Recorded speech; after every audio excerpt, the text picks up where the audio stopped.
Hello.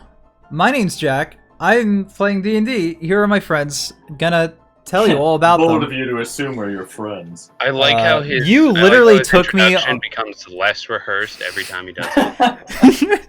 That's I like Jack. how you say that, Zaltu, but you took me, what is essentially a stranger, to the other side of the planet with you. True. Just cause. I don't do that with friends though.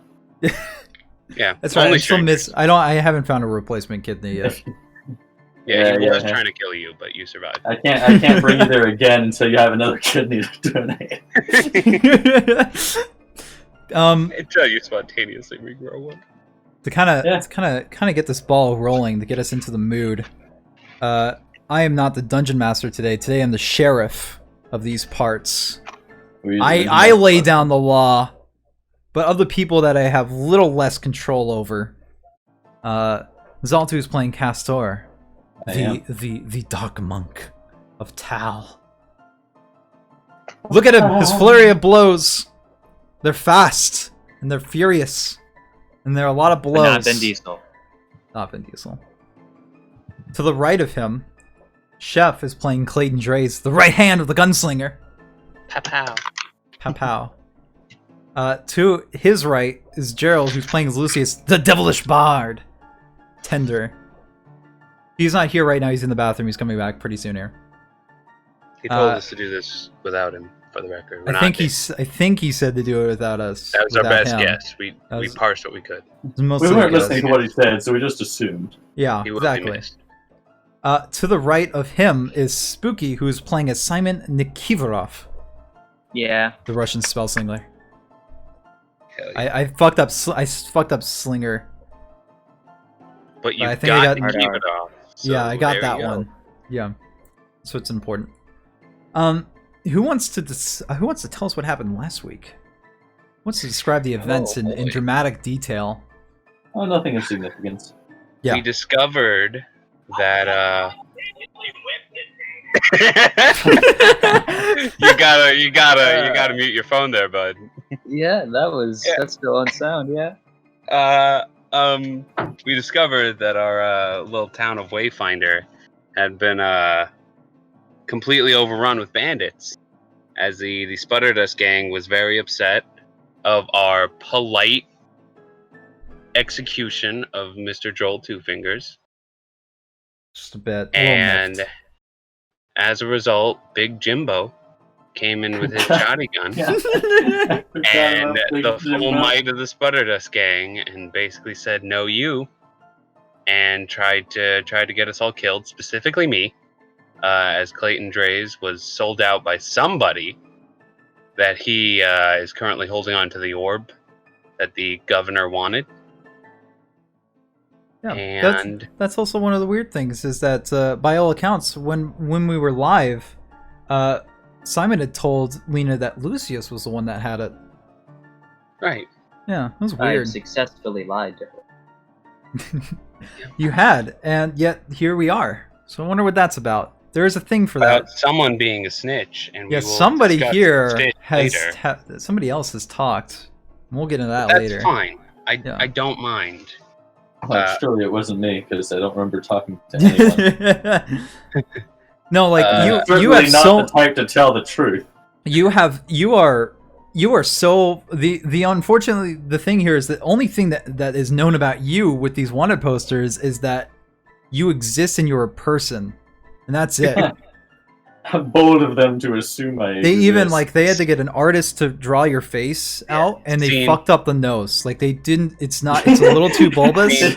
Did you see Seen in that I proximity posted to these last week? people and Yeah. survived. Yeah. Am I really that ugly? Yeah, it's Yes. essentially what's going on there. Terrible. But and then Clayton discovered that there was a denizen working for the mysterious stranger. He investigated and discovered that John Colton, I think, Colton John. Colton John, was working for the governor and the devil that I'm after. And in a very depressing shootout, I almost died, technically I died, but I got better. What qualifies as a depressing shootout? I didn't win. therefore, An aura of dread happens when our heroes don't win the gunfight. Yeah, time to drink. But luckily Simon was rowdy and flaming enough to scare him off. Do not call him flaming. we stole the Necronomicon, and That's right. we pieced the fuck out. You got the book, the fleshy book that has veins on it. And then it's still living flesh. We looked for a cart that we could jack and head off into the desert to get out of town because Clayton learned that the Spudder Dust gang has a little less than a week before the governor rolls in and just basically levels this town. I don't know if he'll level the whole town, but he seemed. You don't very know too mad. much about it. Based on the information, yeah, you could come to the conclusion that the governor doesn't know about this yet. Right. And that there's about a week before he does. So other than that, you don't know what's going to happen because of that. But that's what you know. It specifically here, Colton John tell Jimbo that his days were numbered. Yeah. We could just wait it out. No, just wait it out, forehead. They will let the damage. Find us. Yeah. Let the damage weigh its course. Wayfinder means nothing to Castor. Just let the entire place get leveled before any type of military action can be taken. Yeah, exactly. I would love to protect the innocent, but I am one warlock, and I only have 21 hit points. And my last gunfight just showed to Gomi that maybe this is a little above our weight class. Just a little bit. So we're your weight class. If Castor was there, that touch would have fucked you up too. Yeah, yeah. Listen, like if Castor was there, he would do a sick tricky onto his head and just like karate chop him, and he'd be dead, and he'd be so it's dead. 2020, you can't say that anymore. Yeah. It's pretty racist. All right. Hello, everybody. Oh no. We were unaware if we were supposed to do the start without you, and then when we went to ask, you went dead quiet. You mean like the moment I said, all right, if this button mute deafens me, then I guess I'll be right back, and then it mute deafened me? Yeah, I didn't see and then right after that, Will asked a question, and it all went to shit. Yeah, I didn't hear it. I didn't see it. I'm sorry. It's all right. Doesn't matter. Introductions have happened. We're through half of the explanation of what happened last week. All right. Well, I'm sorry. Continue. We got to the part where my criminal contact, Galen Carr, I think is his name. Yeah. His gang needs to get the fuck out, and we're gonna use that and use their criminal contacts to get into a town up north that is named. Bonus points if you remember the name. Riverdale. Salvation. Ah, you got it. Hey. It's totally different from Rivendell. It's Riverdale. And there's you know a fair bit about Riverdale. You've been there before, Clayton. Yeah, I've seen the show. Yeah. I had to look that up. I did not know it was a show. But it's also comics. So you know about Riverdale. Riverdale was constructed by bandits for bandits. Basically outlaws. The place that are just appeared. Yeah. It's only existed for 5 minutes. We're gonna head there. No, it's been around for a while. It's been around for about 20-ish years now. And it was constructed. Actually, you would know this, Clayton, because you're part of the Dragon's Keepers. The former leader of the Dragon's Keepers actually spearheaded the project to make it as like a sort of parlay, so that way certain bandit groups wouldn't keep stepping on each other's toes. Smart move. Yeah. And we'll get to that later, but that's what you know about the town. You don't necessarily... That's like before your time. But that's what you would know. There was one other thing that happened last session, and it's evading me at this moment. Well, Lucius went on a sneak track to try to plant evidence that Clayton Draze was going to meet Big Jimbo on the streets at sundown for a shootout. And however, this was all a ruse to try to get an unfair battle to get the entire town in that one spot. So hopefully the access points out of the city would be weakened, so you may go through there much easier. Which I thought was fairly clever. It was a very good idea. When that idea came up, I was like, oh shit. I was bored. Well, not bored. I don't want to say I was bored last week. Oh shit. Yeah, it's a little insensitive. Wow. When things weren't on the main character, I doodled the wanted sign that I had put up. I mean, I can't show it, but I did remember to write down what my note was. And that's, if you want your precious orb, earn it, you and me, sundown tonight, Main Street, with a knife. You right had through written that. Good old Clayton's wanted poster. Yeah, so it would seem like Clayton was the one that wrote it. That's like, come get me. Yeah. So you had there's also another thing, like you did Clayton, you mentioned that you got the book. The fleshy, still living book that Simon currently has been kind of looking over while you guys have been taking your short rest here. The Necronomicon. The Necronomicon, yeah. Has some cat ears on it. So let's go ahead and bring ourselves down into the world of the Western Trail. God, I don't like the images that were in my head. Just every time you flip a page. Yeah. No. You lose luck points for that. Anyway. Open me, read me, senpai. So you guys have been hanging around the Boars Road, which you understand to be the hidden underground bar / hideout for the Boars, the gang that Galen Carr is a part of, and a friendly gang to Clayton. This is where you guys have been hiding out while all this has been happening on the surface. People have been basically slaughtered in the street for looking at the bandits funny. The exits to all the towns have kind of been cordoned off, makeshift sniper towers set up to use rifles to shoot anybody trying to leave. The entire place is basically cordoned off, and everybody above the surface is kind of living in fear. However, you guys are below ground, so for the most part, for right now, you're safe. But you had finished making your preparations, you'd finished tending to some wounds that you had, getting your breath, and nightfall is soon approaching. You have a bit of time. Simon, you've been looking over the book, and you gave me an Arcana check last week. But something that you could do, and you would know this, that you can do this if you want to, you can give me an Identify spell. If you wish. And you have time to do that as a ritual. I want to ask Gaylord, whatever his name is. Galen? Jesus. Okay. Respect for the GM's Gaylord players. For, no characters. respect for the GM, just respect for the players. You know? Yeah. Oh. Anyway, I want to ask if he has a stick of dynamite handy anywhere.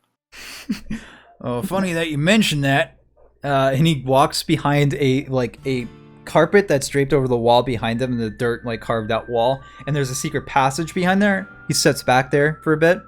He comes back with a small crate of dynamite. It's like, we were just gonna leave this here if you feel like it's useful. He, Hell yeah, it is. How many? How carryable is this? The crate itself is a smallerish crate, but it's still if you're trying to do mid combat, you probably can't carry all of this on you. Yeah. So but you can take a few sticks. How much could I? Basically, I want to because I'm thinking to those towers.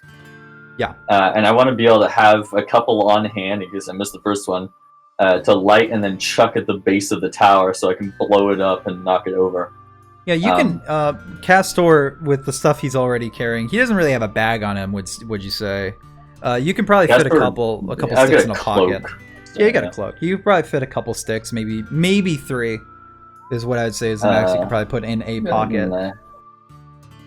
Add myself 3 sticks of dynamite. I can pull up the stats for those. It's like, yeah, I mean, if you're offering, if we're passing out TNT, I'm all about that shit. There's about 10 sticks in total in the basket there. So if anybody wants to take a few, you can. Am I proficient in dynamite? You are not proficient in dynamite, unfortunately. Weird. But you can use your dex still to throw it, so it's like... Yes. And I have the rules for... I have some rules for dynamite I can like share with you from the Dungeon Master's Guide. Please do, yeah. I want to see... It's on D&D Beyond. Is it? You can add it on there? There's Dynamite. There's dynamite parentheses stick. Yeah. There you go. Never mind. Y'all have to fucking see. How many you taking? There's 10 in total. took 2. Castor took 3. He's taking 3. You took 2. There's still 5 left. Does Simon wish to have any? Simon will take whatever is left. So Lucius takes 5. Sorry to say, there's none left. I mean, to be fair though, you are a wizard, so yeah, you specialize in this fire dynamite magic. sticks. For reference, it's an action to light a stick of dynamite and throw it to any point up to 60 feet. Any creature within 5 feet of that point must make a DC 12 dexterity saving throw, taking 3d6 bludgeoning damage on a failed save, half as much on a successful one. Yeah, you can actually bind sticks of dynamite together so they Yeah. explode at the same time. Each additional stick increases the damage by a d6 up to a maximum of 10, and the burst radius by 5 feet to a maximum of 20. Yeah. So,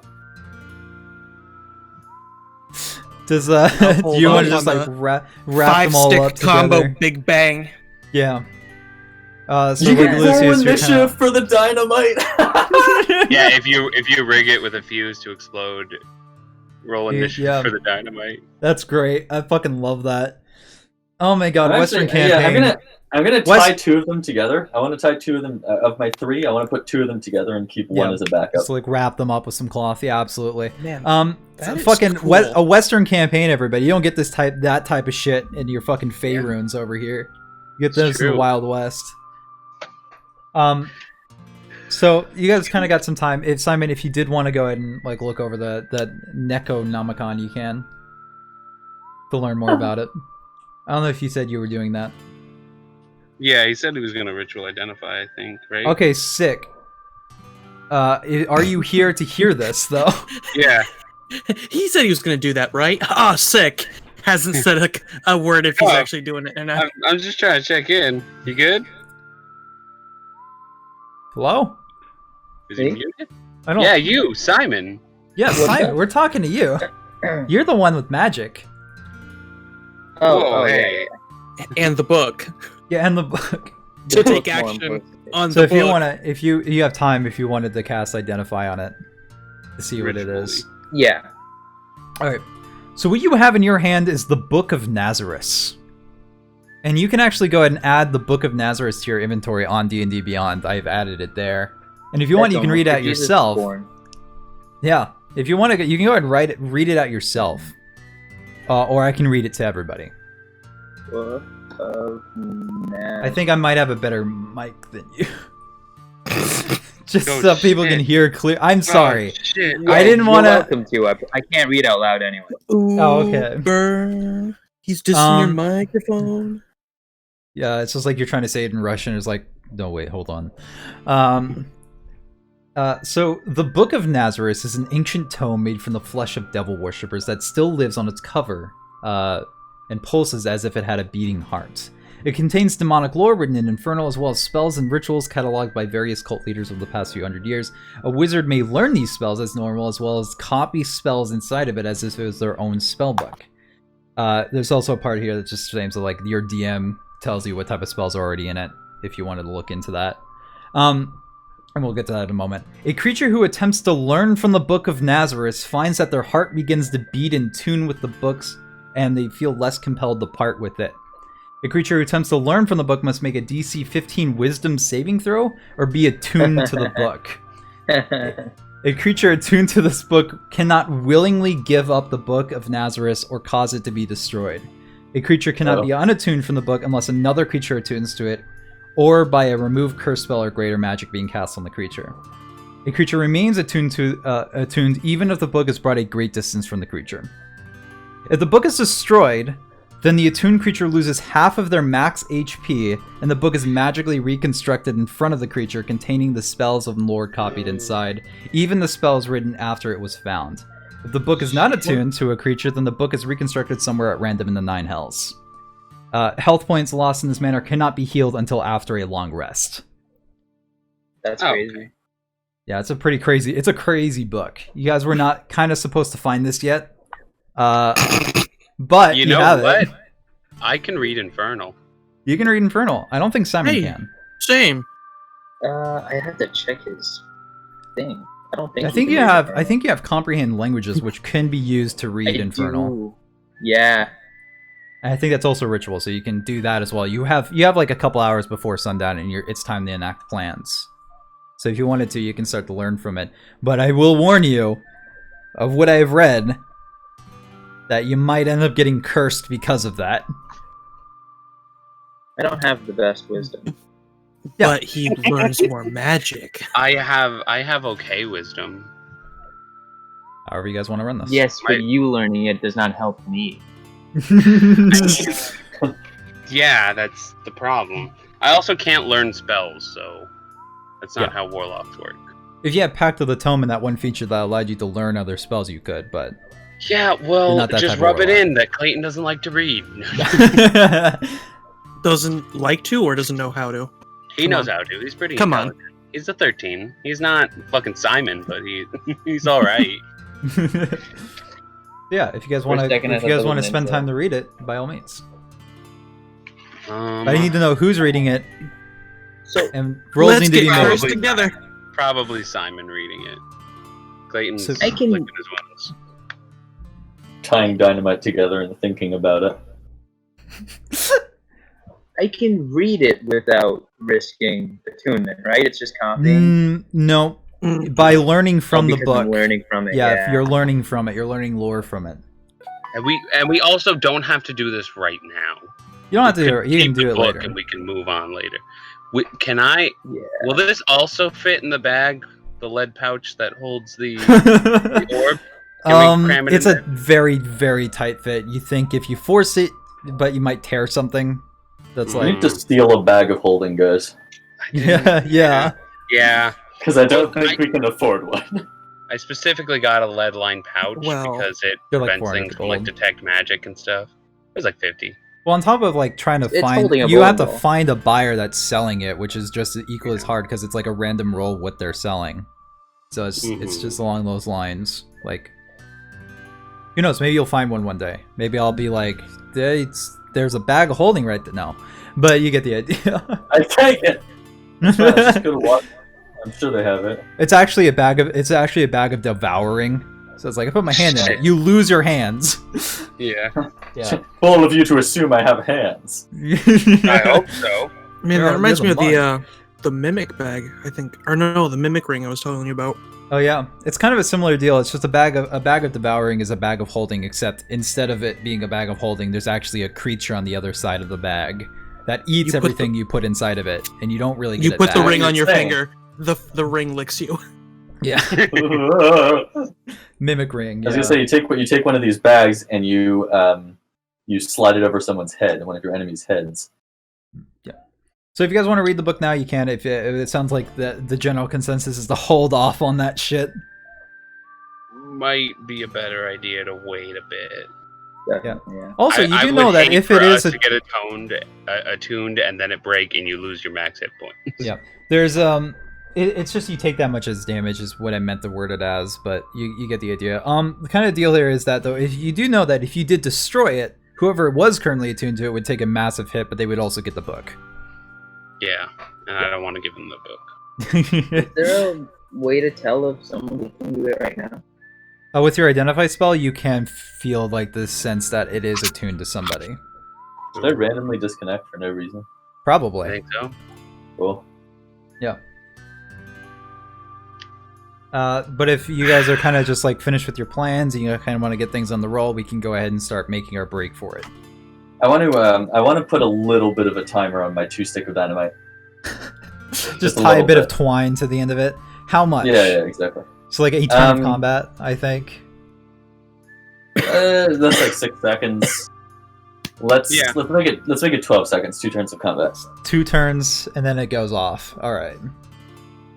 Absolutely. I So you will can not add some be time to- adding a longer fuse to mine. We out here blowing shit up. Yeah. If I blow up a stick of dynamite next to an unignited stick of dynamite, the other stick of dynamite will blow up too anyway. Yeah. Because it's dynamite. Okay, cool. We're good. Yeah. That's how physics work. This is why I have 3 sticks of dynamite. You can kind of, by the way, chain reaction, baby. I have kind of described this, but I want to go into a bit more depth because it will come to play a little bit later. All in all, outside of Galen, there are 7 other people in this underground bar. They all look like the general outlaw sort, but the kind of idea here is that 2 of them look pretty bad off. Like in general, they can't move on their own. They're so wounded. Some others look like 3 others look like they're winded as all hell, but they could move. They could also potentially move the people that are injured. On top of that, there are 2 other bandits that look a little exhausted, but you think they'll be fine. If you throw them into some combat, you think they'd be able to hold their own off for a little bit. Galen looks like the best off of all of them. He looks like he's hasn't really been the one that was in scrapes himself and is ultimately just trying to take care of his boys. Yeah. Yeah, so it's just a general idea. There's 8 other people in here with you. On top of that, I also heard something that you guys wanted to go find your horses and get them. Those of us who have horses. Si, senor. That for some reason. Yep. The 2 of us that have horses. I could go invisible and get my horse, but that would take me. I would have no spell slots, or I would have 1 spell slot for our escape. Yeah, you would have to take a long rest first, and you have a feeling that as soon as you leave short here, rest, you don't. Short rest, give me my spell slots back because warlock, but I don't have. You might not have time for that. You might not have time to sit around at this point. The sun's coming down. Calliope. Well, no, I'm just saying that you can go get the horse. Like, I'm not saying you can't. I'm not saying that that's what's the problem here. Is like you probably wouldn't be able to get a short rest in between those 2 events. Of getting your horses and going into a shootout. That's a. The unfortunate thing here is if you're going to ride a cart, you got to get some horses that are loyal to you. Like, you can probably get some that are trained that are on it, but... I will go... Could I try to get both horses? If you can, we can start setting stuff up here. If you guys want to, like, get the horses first, if you guys want to split up and get the horses... Man, I'm gonna disconnect again, what the hell? It's your problem. No. But, like, that's ultimately up to you. How do you guys want to run this?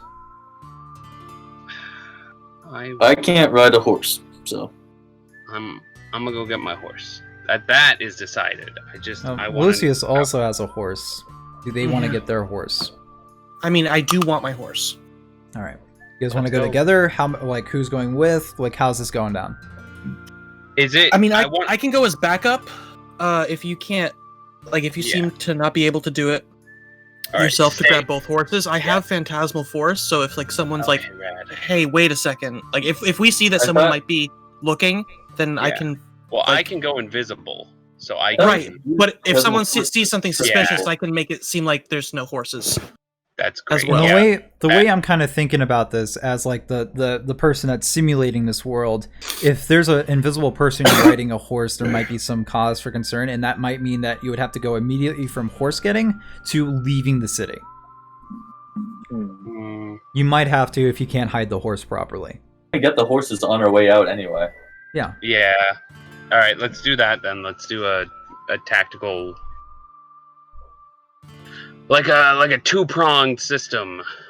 Lucius and Clayton will go get the horses, and then you guys will secure the escape route, and then we just ride the horses out to you guys. Ooh, interesting. I like this. Yeah, now, that's kind of what I was thinking. Yeah, but do you want to storm the gates with only 2 guys? There are a couple bandits here, and Galen might be able to offer support too. So it's just who do you want to take with you? We want to set up so that when they arrive on horseback, our dynamite blows. Yeah, no, that's a bit of timing you got there. Yeah. Because that way, as soon as we get our horses, then that would be the cue for not just 2 people to storm a gate, but everybody. Yeah. The healthy, movable bandits are probably who you want to bring to storm the gates, and then we'll be bringing the injured ones because we have to get them out of town. All right, so you guys are gonna loop back around with your horses, grab those guys, put them on top, and then all of you at the same time book it out. That sounds It sounds like an awesome plan. I don't know if it'll work. I'm down for this plan because it sounds like a movie plan. And movie plans always work, even though they're not supposed to. They're not supposed to. But like this is the Wild West, so like, you know, there's certain laws that the Wild West has to abide to, and that's if it's cool in the movie, it has to work in real life. Let's go. Yeah. I'm down for this. Everybody gets up and is like, all right, break. 1, 2, 3, break. Yeah. So Clayton and Lucius. While you do Clayton and Lucius, let me go get my charger because I feel like I'm getting disconnected because my battery is at 25%. I'll be right back. Okay, yeah, absolutely. Fair. So we can set that up, and then Simon and Castor, you're getting like some boys. How many boys? I'm assuming the 3 boys that can fight. Probably. Yeah, so you're getting the 3 boys that can fight, and you're setting up. You're like, all right, we're gonna have our guys come in. Galen's just like, it sounds like a plan. Do you want me on the front lines? I can help. He's a good shot. I'm 2 for 2 today. All right. Well, meanwhile, I guess... Clayton and Lucius you're getting ready to leave and head out, right? Yeah. All right. So I guess while while we are waiting for the nighttime, so we can start going with this, I want to give everybody a nice little, hey, we can do this, you know, a nice little pep talk. Like we're gonna get through this. It's all gonna work out. And just to help calm everybody's nerves, I'll make everybody some drinks. Oh, nice. You like push Galen out of the way. No, he lets you. You don't have the best sources to kind of work with behind this bar. You feel like it's more like I have some. That's a bottle of whiskey. Yeah, you have some that you were able to take off with. Yeah. So you have some. Yeah, I only need 5 ingredients to make a bunch of different things. Remember, I talked about this. Yeah, but I'm just letting you know that the menu behind this bar looks like it's whiskey, like 1 part whiskey and then another part whiskey.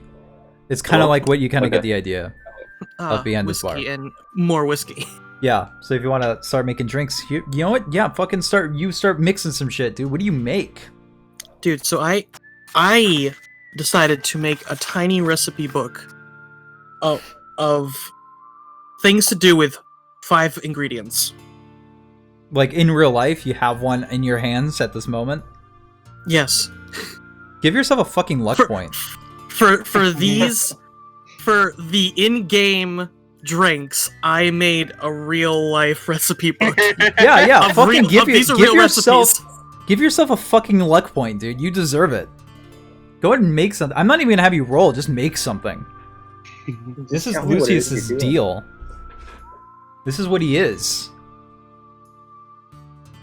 All right, Castor, what type of drink do you like? Something made of Sweet? water. Something made of water? All right, here's some water with crushed ice. Ooh, you put the salt around the rim. Water, salty water, please. Anything. I need my sugar water. With a fruit base, I suppose. Fruit base. Like fruit-based alcohols, so not wheat or barley or potato. You got some lemons. It's mostly I have Is there lemon cherry, alcohol in this one? I have cherries and I have lemons. Go with lemons, bro. All right, because I do have some drinks that have both. But lemon, here's a feel good. 2 parts vodka, 2 parts gin, and a twist of lemon. It's not water based though. Well, maybe there was water. I mean, technically, all alcohol was water based. It needed to be liquid. So there you go. All right, Clayton, what would you like? Clayton is a very something sweeter or something sourier? Smokier? A little smokier. He's good old cowboy. Likes his whiskey. Well, good thing that I did account for some whiskey in case I'm at the regular bar. 1 sec. So here's a Black Hawk. Ooh.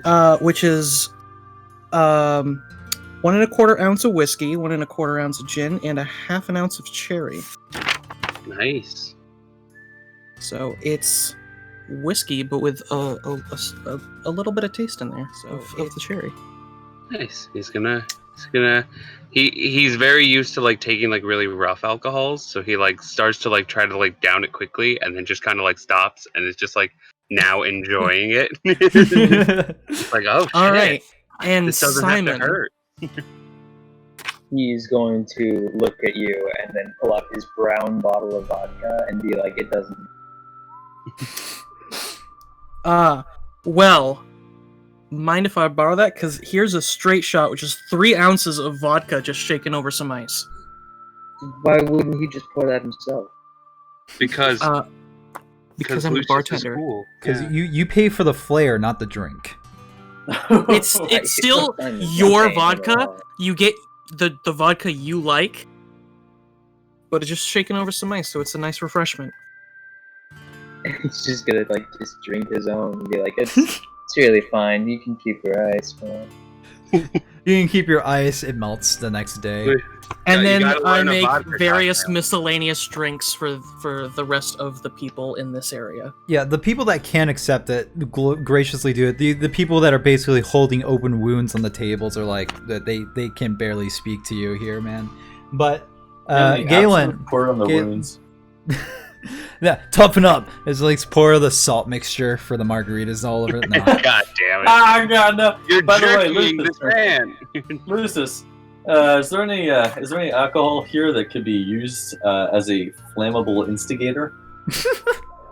Well, Gestures to the brown bottle of vodka Simon's I was got. gonna say, I'm gonna point to the whiskey and more whiskey behind me. Whiskey isn't flammable That enough sh- to. It's- Over 121 proof, I think, is flammable. Could be. Well, I mean, if we have anything that strong, Well, I have some Lucius strong probably stuff does. in my flask, but that's a personal thing. because all I'm saying is that there are a lot of wooden structures out Oh. there. Anything above 80 proof is fucking flammable. Sick.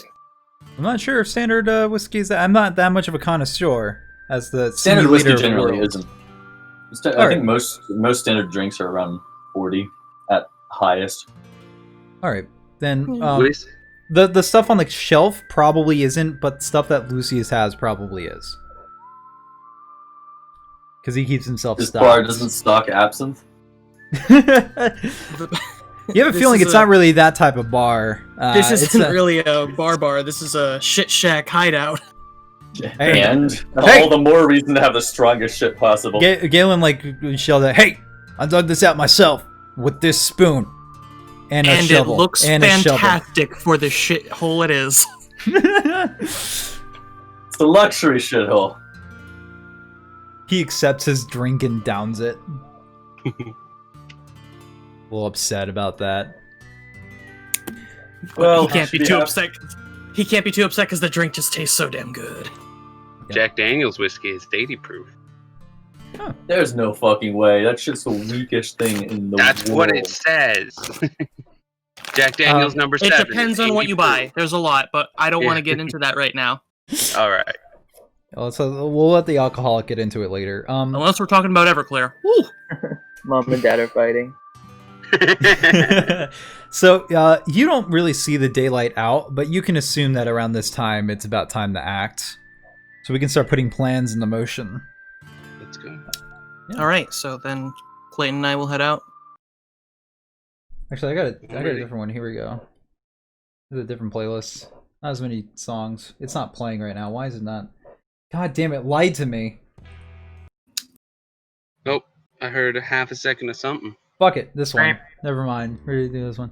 All right. I was gonna say I had to remember to actually turn on the volume this time. Okay, so the way I see it is Clayton and Lucius are moving up the surface first, and then Castor and Simon are going to go ahead and take the 3 capable outlaws to try to prepare to start blowing through. But the way I see it, you guys are going to wait until horses are at the gates themselves too. Yes. All right, so I'm going to need. They'll probably be on standby. I'm going to need a couple things. Simon and Castor, you're leading the pack here, so I need both of you to give me some stealth checks. It's group stealth check. Advantage. Yep, exactly. Clayton, Lucius, you're also doing some stuff. You want to augment it first, by all means, but I will need some stealth checks. from I'm both gonna of go you. invisible. Yep. which is just this cloud of smoke that rolls over him, and then fucking Clayton is gone. All right. I'm gonna cast invisibility. This one song is broken. Now I have the ability to roll this stealth with advantage. 17. That's really good. 21. Switch it to as Lucius 5. instead of as me. Oh, I have the same problem. Nice. Twins. Oh, literally the same fucking rolls. Nice. So Isaac and Lucius, you're fucking good. Now, Zaltu, sorry, not Zaltu. I'm sorry, I read the name on the screen. Castor, you're not Zaltu How right dare now. you? Yeah, I'm sorry. Castor, you're kind of leading Simon. He's making some footfalls, but like you managed to like actually properly guide him because this is ridiculous. Fucking wizards. Yeah. He has failed every like stealth check he's been No, given. Simon is not. He's a So good yeah, one. I failed every single bluff check I've been given. Clayton and Lucius, you guys are moving along your way zipping down streets. It's a little bit dark. Lucius, you're used to this type of thing. You're able to lead Clayton that you're holding by hands with the invisibility spell because you can't see him otherwise. But you're leading him through the town at breakneck speeds that you're used to, but maybe Clayton isn't. And you managed to get behind the Devil's Tail, which currently had a small little a set of bounty hunters that are kind of like looking through. They open the door again and just leave. Oh, they ain't here, and they will continue walking down the street. You manage to hide in the shadows and come out behind, and you find your horses.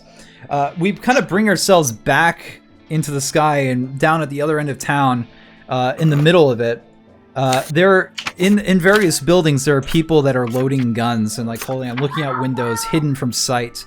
Down the middle of the street, there is a hulking half-dragon of black scales and a huge, a very large coyote that's behind him that stands almost as tall as he does. And he's like marching down the street. We kind of bring ourselves back again, and we find Castor and Simon are making their way to the edge of town where they know is the best spot to kind of break through. You absolutely do see that the patrol has definitely lessened. The only ones really left are the ones that were a bit lazier. There's only one guy in the sniper tower. There's 2 bandits kind of like looking around. One of them's paying more attention than the other, but the other one's just kind of lazily playing with his coyote. There are, however, both of those ones on the ground have coyotes. Is that what they called it in the Old West? Two Playing with guys. its coyote. 2 guys on the ground with coyotes each, and 1 guy in the sniper. So 3 guys, 2 coyotes. Yeah, exactly. All right. They have not spotted you yet. Your stealth check is pretty good, and you're able to keep Simon out of the way a little bit, and you're kind of manning them up. You're kind of behind a turned over cart that you can assume was turned over in the initial raid on Wayfinder, and you're kind of behind that looking out. And then Galen pops up next to you with his loaded rifle. He cocks it. It's like, whenever the signal, we're ready. The signal will go boom.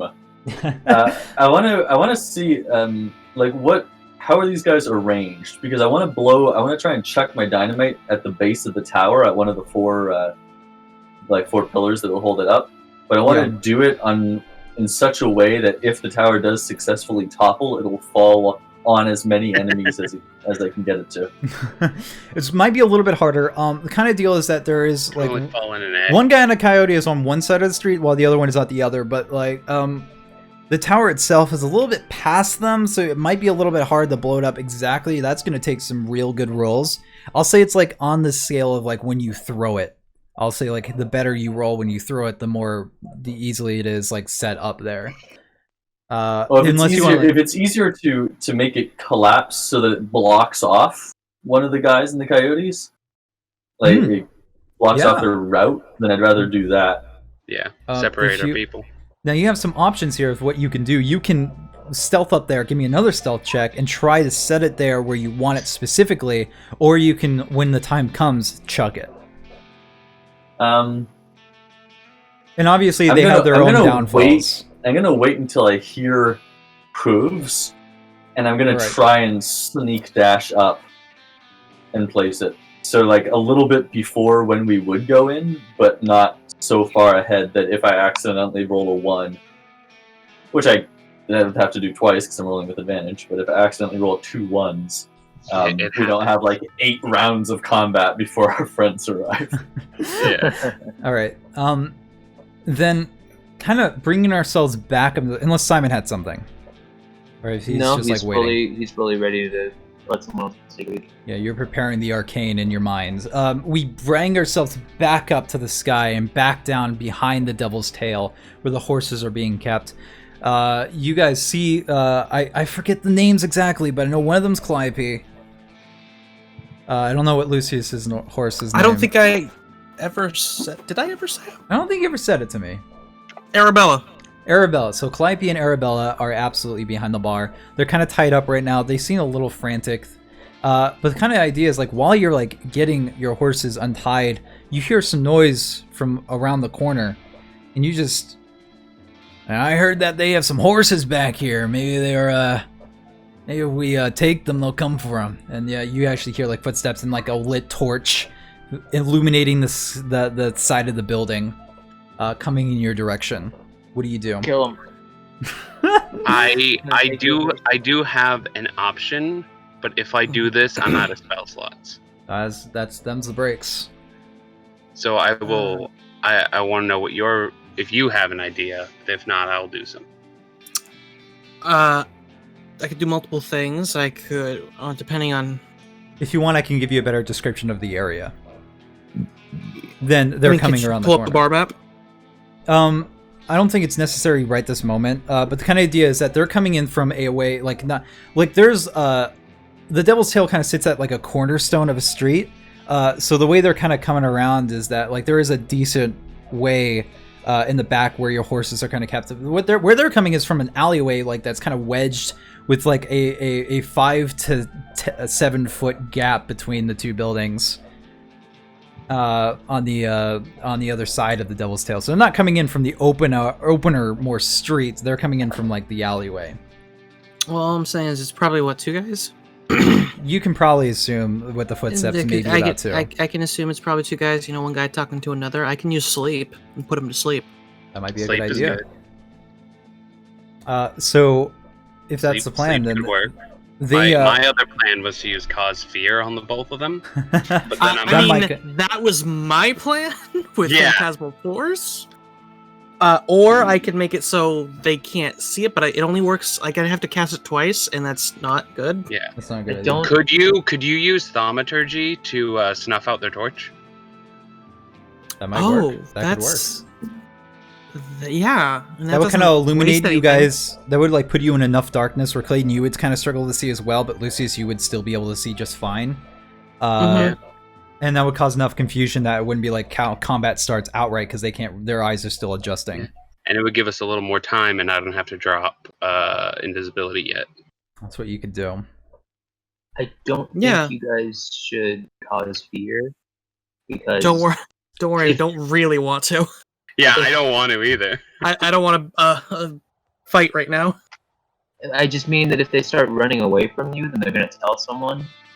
My plan was I was going to be like, Cause Fear, keep your mouth shut, walk away, but... That might not always work, though. Exactly. Yeah, seeing how last time I tried to Cause Fear, I got shot with a shotgun. Yeah, and every time I've tried to Cause Fear, people have saved from it, so... If you want, I would rather Thaumaturgy snuff out the torch and let's work to get out of here. Yeah. All right. Let's. As they approach, I'll use my Thaumaturgy to flicker the flames away as if the wind's blown it. So yeah, they both turn the corner, like one at the other, because there's not enough room to stand side by side. One of them's holding the torch, the other one has like a rifle in their hands, while the other one's carrying a pistol. And as soon as they turn the corner, what the hell's happening? The torch went out. Ready yourself. I'm gonna be trying to untying the horses. Oh, absolutely. If you guys want to give me some sort of check to be like, we're out of here, shoot me your argument for what roll. Well, I was gonna use my dagger and I was gonna try to cut where the rope is tied. Oh, I wouldn't even say that's an attack roll. You got it in your hands, you slit it, and the wrappings come undone. You can get on your horse. Rad. But the idea is like to get out of here before they can start firing at you, because you got some time before eyes adjust. Yeah. Also, Lucius has weapons, so. Yeah. I also have dagger to do the exact same thing. So you guys like, and the flame goes out, and they're like, "What the hell? Stay on your fucking toes. They're around here somewhere." God, I can't see shit. As you guys both like slit it, hop on your horses. They neigh back as you guys start taking off. You hear a shot. Man, your horse can't stay quiet. My horse can. My horse doesn't neigh. Well, to be fair, I did jump on my horse invisible. so fair. That was a disadvantage. So no, unfortunately, like you hear a shot, it goes off, it brightens the entire area, and it makes a loud noise. But bang! The shot goes careening off into the sky somewhere as you guys manage to take off and without any problems. They kind of chase after. I go for a high five, but I have no idea where. No, it wasn't lined up like that. I'm not going to say that he pointed his gun at it. Yeah, unfortunately. But I got like, 2 disadvantages. It's loud enough that faintly, Castor and Simon, you hear it as we draw ourselves back up, and we're back. Yeah, we drag ourselves back on you guys. You hear a small gunshot go off as you hear. Was that for preparatory? Actually, hold on. I'm sorry, my friend. I'm sorry. Well, you guys you had to go get your boys. I'm so sorry about that. So you guys are actually rushing down that way first, and we'll handle that. Castor and Simon, is there anything else you can think of that you want to do for prep before all this happens? Well, not if I'm not hearing the hoops. You're not hearing the hoops yet. I don't. Actually, you know what? I'm sorry. Yeah, let's. There wasn't anything special I was going to do for getting the bus. So you rush the horses over to the horseshoe shop. You get them, huff them over. Some guys. Actually, no guys stayed behind because they wouldn't have been able to carry. You wouldn't have been able to bring them on your horses. So you get the 2 guys that are mortally wounded. They're like, "Thank you," and you heft them over the horses, and you guys take and off. We throw them on the ground. And then you throw them on the ground, rob them. I'm gonna cast message and check in with Clayton. Unfortunately, message is a line of sight and a small distance type thing. It's 120 feet. Yeah, so you unfortunately don't see them yet, but then you like down the street. Castor and Simon, you hear the clomping of hooves as they are making their way, and they're on their way. And there's actually a guy in the sniper tower that is looking down over. Is like, "Hey, on your feet! There's someone coming!" So like the wolves stealthy. Perk up. Unless they be stealthy, but they're kind of galloping on horses right now. Well, no, I mean us. Yeah, you guys are stealthy. You guys are not seen. They don't see you at all. I'm gonna slip down to the base of the tower and plant my dynamite. Yeah, they're properly distracted. Maybe one of them would probably see you, so I will want to give a stealth check. Coming right up. 22. That's good. So you light it, and you're like setting it down, and you back away. You got 2 turns before it goes off, as we want to go ahead and roll initiative right this minute. All right. Yeah, are we on a map or not? I am bringing you guys over there 1 second because I got to go bring not only Galen onto it, but a couple other people. Wait, everybody's rolling for initiative? Yeah, everybody's rolling for initiative. Let's get to the map first. Okay. Whoa. Yes. See, you should have waited. What are you talking about? That was just a test roll. Unfortunately, not everybody's not where they are right now. Clayton, you and Lucius are on your horses. You're kind of back here. Galen's behind you. You got 2 bandits on you as well, and they are. Right here. Oh shit! Why do we all roll garbage? Haven't rolled We should yet. have been ready. Cool. There we go. Oh, Lucius, I got you on here twice. Oh man! God, Whoa! shit. Shit! So, is that a nat 20? Whoa! It's not. It's a 19. It's not. Shh. What was your number? What was your actual number? Are we going from the very first roll I had, or the one on we this are. map? Yeah, we are. A 6. Okay, so it's one thing I know, you let would me just know. keep rolling until I get a 6. Wait, make sure everybody's rolling initiative now. I'm trying, but my trackpad is fucking up. I need to go get a mouse. Alright, I'm gonna go ahead and roll there. Also, let me. Simon thought dynamite was going to be a lot quieter than it was. 9! Check it! we have the same modifier to our initiative too. Man, where do I put? I'll put it here. That was a little... Oh shit, we're still all. Okay. Go ahead and, Castor, do get you a want to mouse. go first or me? Guy spot, go Bert. I need to get a mouse because I can't do shit. All right. I want you guys to know that I'm rolling absolutely shit on these wolves. I saw the first one at least. Yeah. Very good, very good. Also, we I don't made plan them- to stay and fight these guys, right? We plan on dipping the fuck out, or You might have to break through them. all right. But in that, here, I'm also gonna go ahead and rate, get these boys over here. I'll rename them Boar 1 and Boar 2. Wow. Wait, how big is this? Oh, Jesus. I gotta zoom out a bit. 1 second. Let me roll for this guy. So this is one of your guys. This is the other one. Wow. And then finally, last but not least, this is Galen. The best roll, isn't it? It's a 14. It's not bad. Descending. Who was going first, Castor or Clayton? Clayton. Alright. I'm back. Red. Alright, let's see who goes first. Does the dynamite not go first? Dynamite's you gonna have to go roll after initiative 2. with the dynamite. I need to roll the dynamite's initiative. Okay. And I assume that'd be a flat D20. Natural 20. Come on, dynamite. Dynamite me, baby! 19! Holy Ah. shit! All right. How long was the fuse? It was That- 2 rounds, but I wanted to explicitly set it down before combat proper Yeah, started. so it's here. So if you want it to go off now, That's pretty much what the plan was, yeah. That's the. Does that go so first right round? here, yeah. So you like this is first round. We're actually gonna go ahead and switch over to some excitement playlist here. You could also technically hold its action. I You want the fuse going live. I don't think- TNT can hold its action. I don't think quite yet. So like you hear the guy in the sniper tower go, "Hey, there's someone coming! On your feet!" And everybody's kind of getting up. The wolves are kind of like, "What's going on?" They perk up and look towards your direction. When all of a sudden, explosion. I'm gonna say that the rafters itself failed its save because it doesn't necessarily have dexterity. However, the guy in front, on top of it, will definitely make a dexterity save. Well, he should be behind cover from it. I don't really mind him not getting damage. Okay, then go and roll. You know what? Fuck it. Who cares? The fucking I thing just wanna see blows up. Yeah, I was like.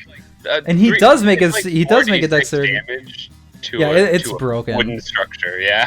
But he is going to make a dexterity saving throw to not die. That was not with a disadvantage. That was just normal. So that was a 17. He does manage to like drop on the ground and kind of roll over here. This thing is fucked. But he does take a d6 of damage because of how far he fell. I mean, I DM rolled that, but that was 4. 6. Okay. So he slams on the ground and it's just like with his rifle in his hands, like, God, what the fuck? That's the TNT's turn. Unfortunately, it went. So Is the tower falling? the tower fell. Unfortunately, it's going to be a little hard to set that up on this map here. But it absolutely. Can we, like, draw it just so that I have an idea of like where It it's fell. These guys need to make dexterity saving throws because that's where it's kind of fallen over. Oh, just do a giant penis. I'm sorry. Yep, thank you. Let's see here. So, nope. See if That's the a wolf GR succeeds. roll. Fool. There you go. 3 pog champ. Yes. No. So it falls on them. What the fuck is the damage for a falling goddamn? There's actually shit in the I'm gonna say it's GM, 2d10. Dungeon Master's Guide. I'm gonna say it's Yeah, 2d10. it was like it's 2d10, I think, actually. Oh yeah. shit! Oh Wow. shit, that rolled low. That's okay. I rolled really bad on their health. So like the bandit is like bandit's on death's door. The wolf is definitely injured by that, but they like crawl out from underneath, and they're knocked prone. Let's go ahead. What bandit's turn is it right now? It's this guy over here. So let's go ahead and bring up. He's like getting out of his seat, and he's like, "What the fuck?" He like looks over, like he like runs out over here.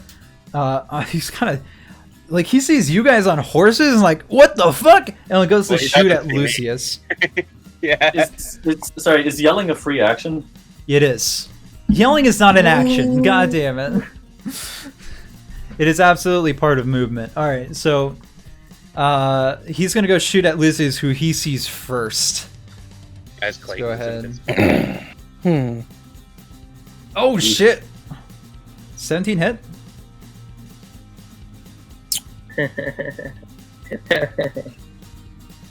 Yeah. You fool! You absolute buffoon!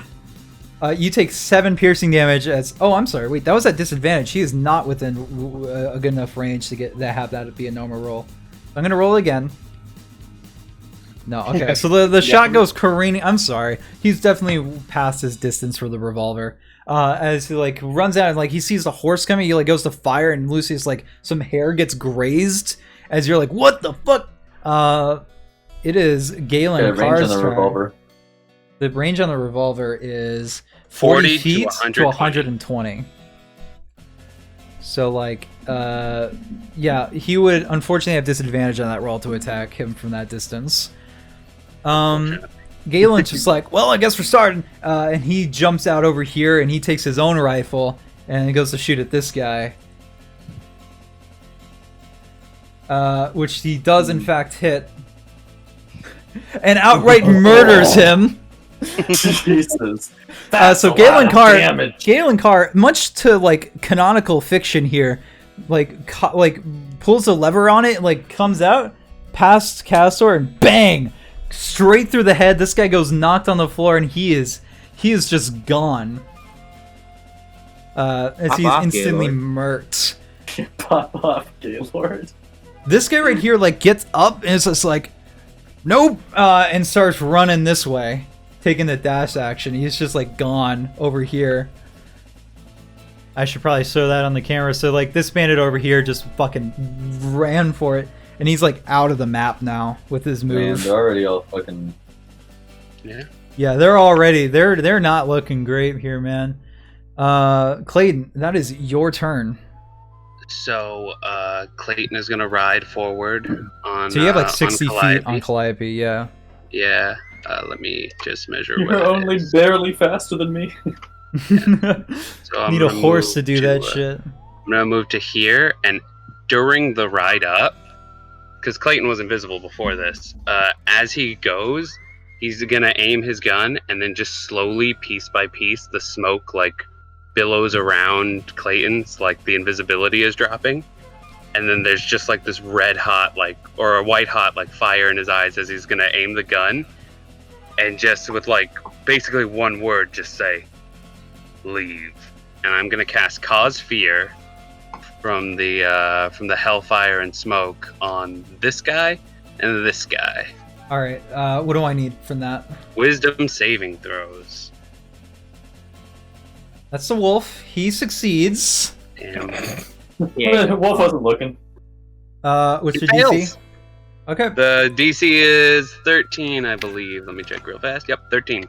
Does he need to use his action to leave, or his reaction, or is he like on his turn? He is frightened of me. He cannot move closer to me. All attacks are at disadvantage as long as I am in his line of sight.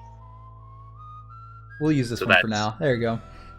Yeah, the wolf shrugged it off. However, this guy's like on the ground holding his gun, and he's just like, what the fuck? As you like peer into existence on your steed. Is that your turn? Looking like death himself. I will bonus action Hexblade's Curse the wolf that did not fear me.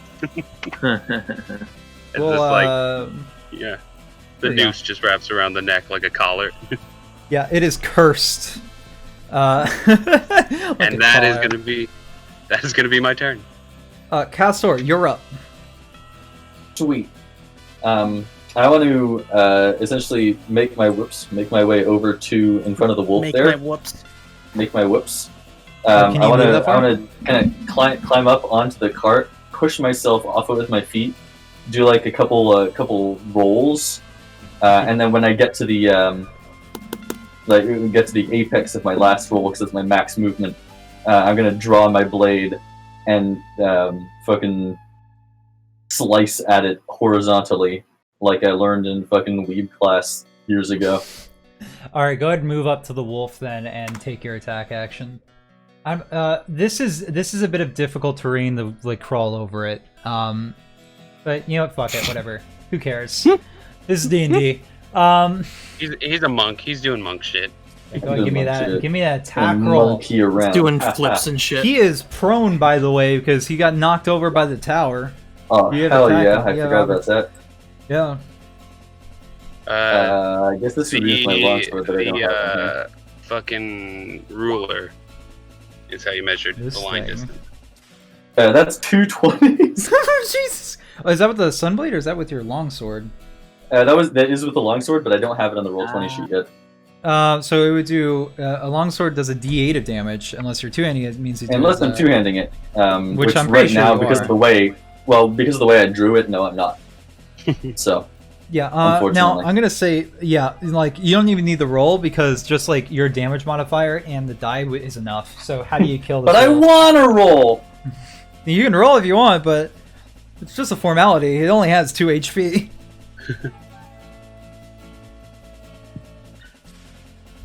So there you go, 8.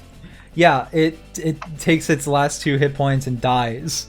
I do that thing where like as a samurai does, where I like draw the sword and there's like a flash of light, and then I twirl around, and as I sheath my sword again, the wolf kind of splits in 2 behind me. Absolutely, like a fucking weeb, this happens, and I'm amazed by it. As we are gonna go ahead and... Is there anything else? And the wolf, I think you the took wolf's all soul your is moves. pulled into doggy heaven. Well, actually, I think with the way Hexblade works, it's partially given to me, but you get the gist. You get the gist. The noose go upward. This guy back here, it's his turn as one of your compatriots starts running up himself. Really just able to get about here. And looks around and like takes a disadvantage. Is gonna shoot this guy. Sorry. I still have a bonus action. I want to yeah. take I want to use a key point to take dodge as a bonus action. Okay, absolutely. So he's gonna go ahead and attack with disadvantage on that. He whiffs, unfortunately. 30 feet, man. Oh no! Wait. Oh no! That wasn't. No, we're good. But Yeah, the first roll was still the 5. It's still 5. So yeah, it still didn't work. This guy over here is now like he's feared, so he's like, nope, and starts running off into the deep desert, taking the sprint action. He's gone. You probably run into him eventually, but he's just run. He makes a run for it. Yeah. To be fair, in Clayton, I think we'll very literally run into. I accidentally skipped over Lucius, so Lucius, it's your turn. You have 60 feet of movement with your horse. Alright, I am going to... Did not Who's left? Just properly that show. one Yeah, wolf? the sniper Yeah. ran away. Just that one coyote. That one coyote. Just the one small boy. Yeah, and by the way, over here, this cart right here is the very one that you spotted. It has supplies on it. It doesn't look like it does, but that's because I didn't take the time to add it in this map. You didn't put several bowls of lemons? Yeah, on fort. Lazy GM, jeez. Yeah, it's really Well, just the wolf that's left. Let's move all the way up here. And, let's do it! just Oh my do it. god. Finish this wolf, man. Let's just shout out nonsense to this Okay. wolf with vicious mockery. Go ahead and give me, like, I need a save for him, right? Wisdom. No. Ooh. Wolf too dumb. Yeah. Not wise enough. Alright. Bork? Give me that. Like, tell me what you say and give me that roll. You'll never be as good as 4. Bad boy. You're a bad dog. You don't get no treats today. Alright, that's a d4 of damage, right? It Yeah. is. Devastating. I know. Whenever you want to roll it. Oh. Right. Any minute now. Any minute now, you can roll that damage. Alright. Here's what I want to go ahead and say. The wolf sits back down. Just like completely ignores you at this point. It's not doing anything. It's just laying there. It's whimpering.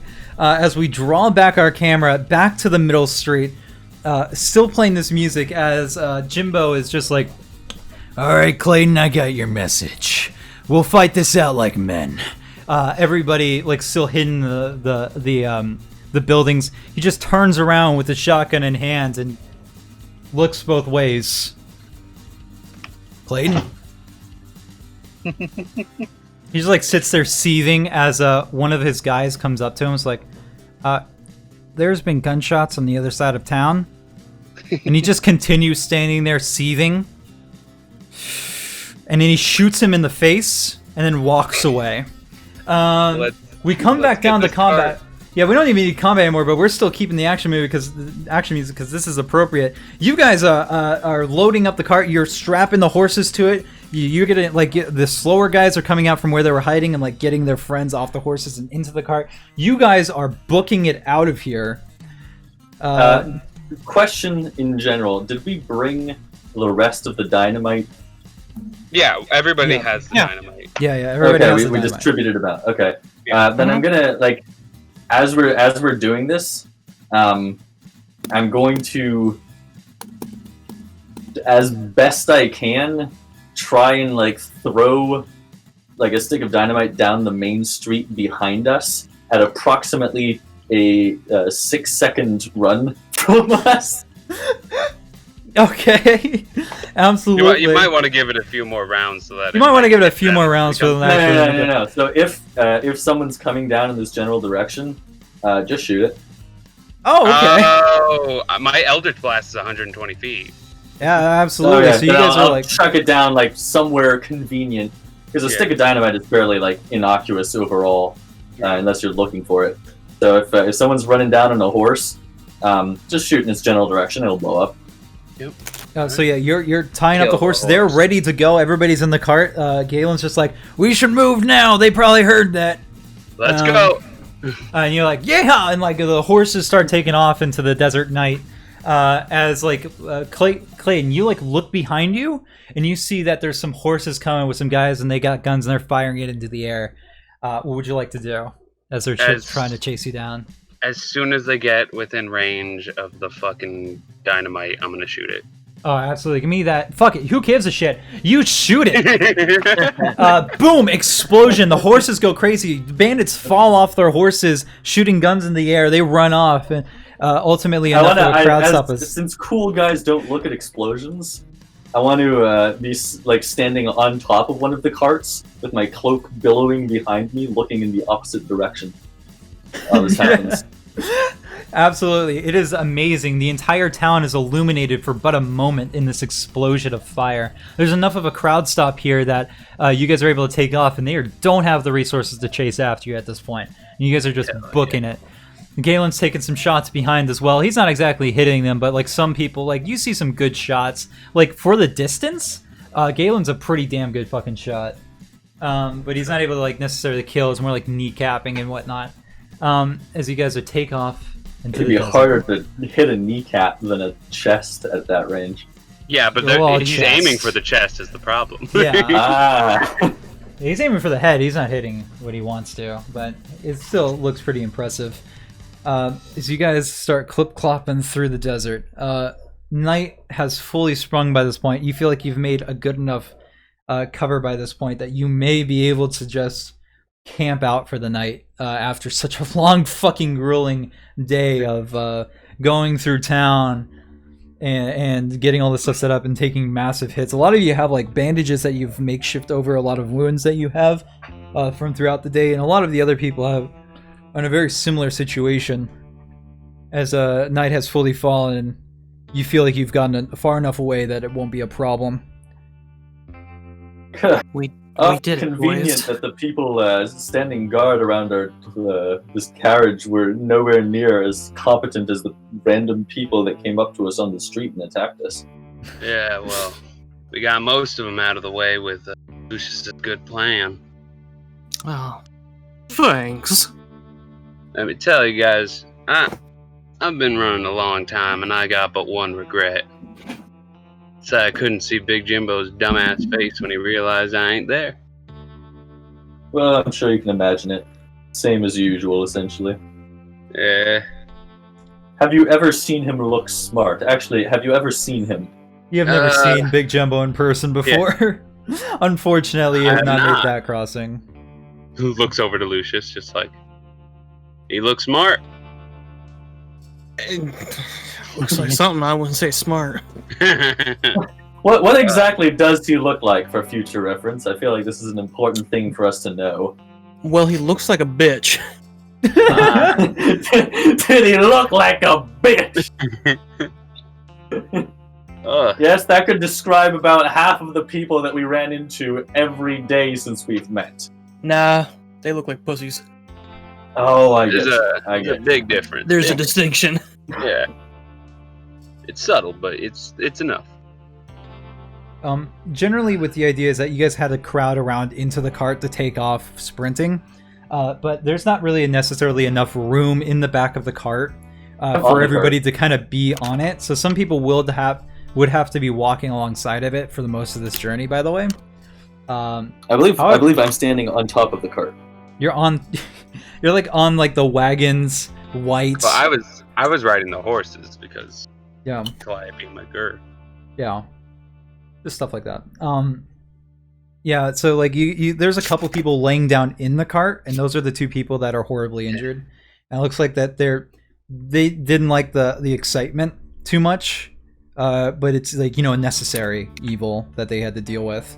So a couple of you. Does anyone know how to heal?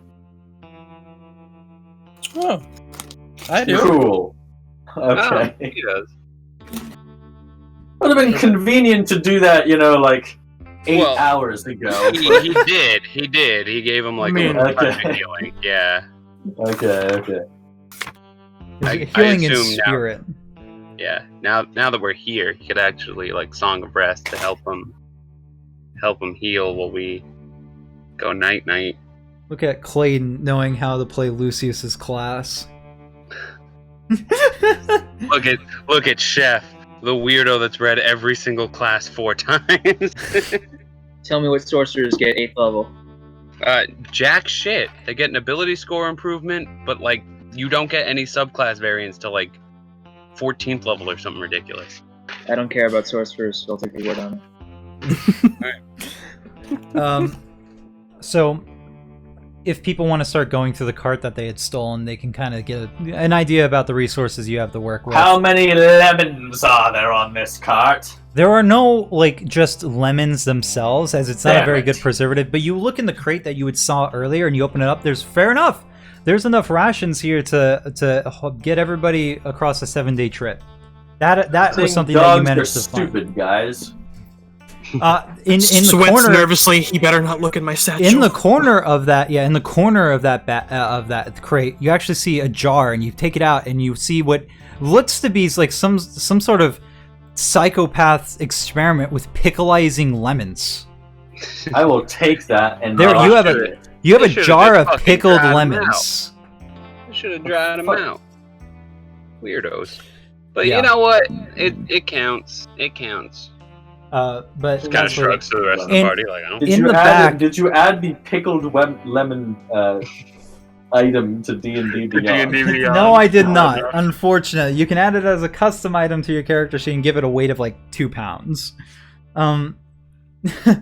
But here's the deal: is you're looking through the crates, not the crates, the barrels. Like the food's not a problem. You open one, full of water. You open another, full of water. You open the other, full of water. Gunpowder. Sweet. Yeah. I'll drink it. And there's like this itch. There's this itch in the back of your mind that you have 12 medium creatures and 2 large creatures. And maybe you could make the trip with 3 barrels, and some people are going without water a couple days. But 2 barrels is not enough. Oh, we're gonna need to find water. It's okay. And actually, I have 3 days without food or water. And you guys can take the benefits of a long rest, by the way. But I have a thing. You want to see the thing? Right. I got a thing. I got a puzzle. Oh man. Oh god. I don't like this. Oh, we're too symmetrical. You got some math. You got some math to work out. Okay, hit me with the math. In my. Here's the thing. We're gonna run this by a day-by-day basis for the next 7 days. You have 80 gallons of water because of the 2 barrels being full of 40 gallons. You don't have to worry about rations. Everybody has that. Everybody's bar above their head that you can see is numbered. Every one of them is representative of their exhaustion levels. How exhausted they are. These 2 guys at the bottom being only like 1 point away from death. These guys being halfway and they're kind of slow. They're like moving at half speed. They can't really do attack rolls too well. They're not useful in combat. These 2 guys are a little low, but like they can probably go without water. And I actually have, I want to go ahead and post the rules for water from D&D so you guys aren't operating without a full blind. Yeah, I'm not operating blind. Operating based on a rational thought rather than the rules. Yeah. So Galen looks like he's fine, and you guys are fine, and your horses are fine. But the kind of deal here is what happens when a creature doesn't drink the water they need for the day is that they get a point of exhaustion. If they do that again because they already have a point of exhaustion, they get 2 points of exhaustion. Okay. And the kind of the deal here is that a medium creature needs 1 gallon of water a day. And you can substitute that for half with a constitution save of 15. If you fail it, you get a point of exhaustion. Now, another thing here is that horses here, they're large creatures and they require 4 times as much water. So each horse needs 4 gallons of water a day. Or half as much with a con save. And this is the... I'm busy. Okay. I love this pizza. Sorry.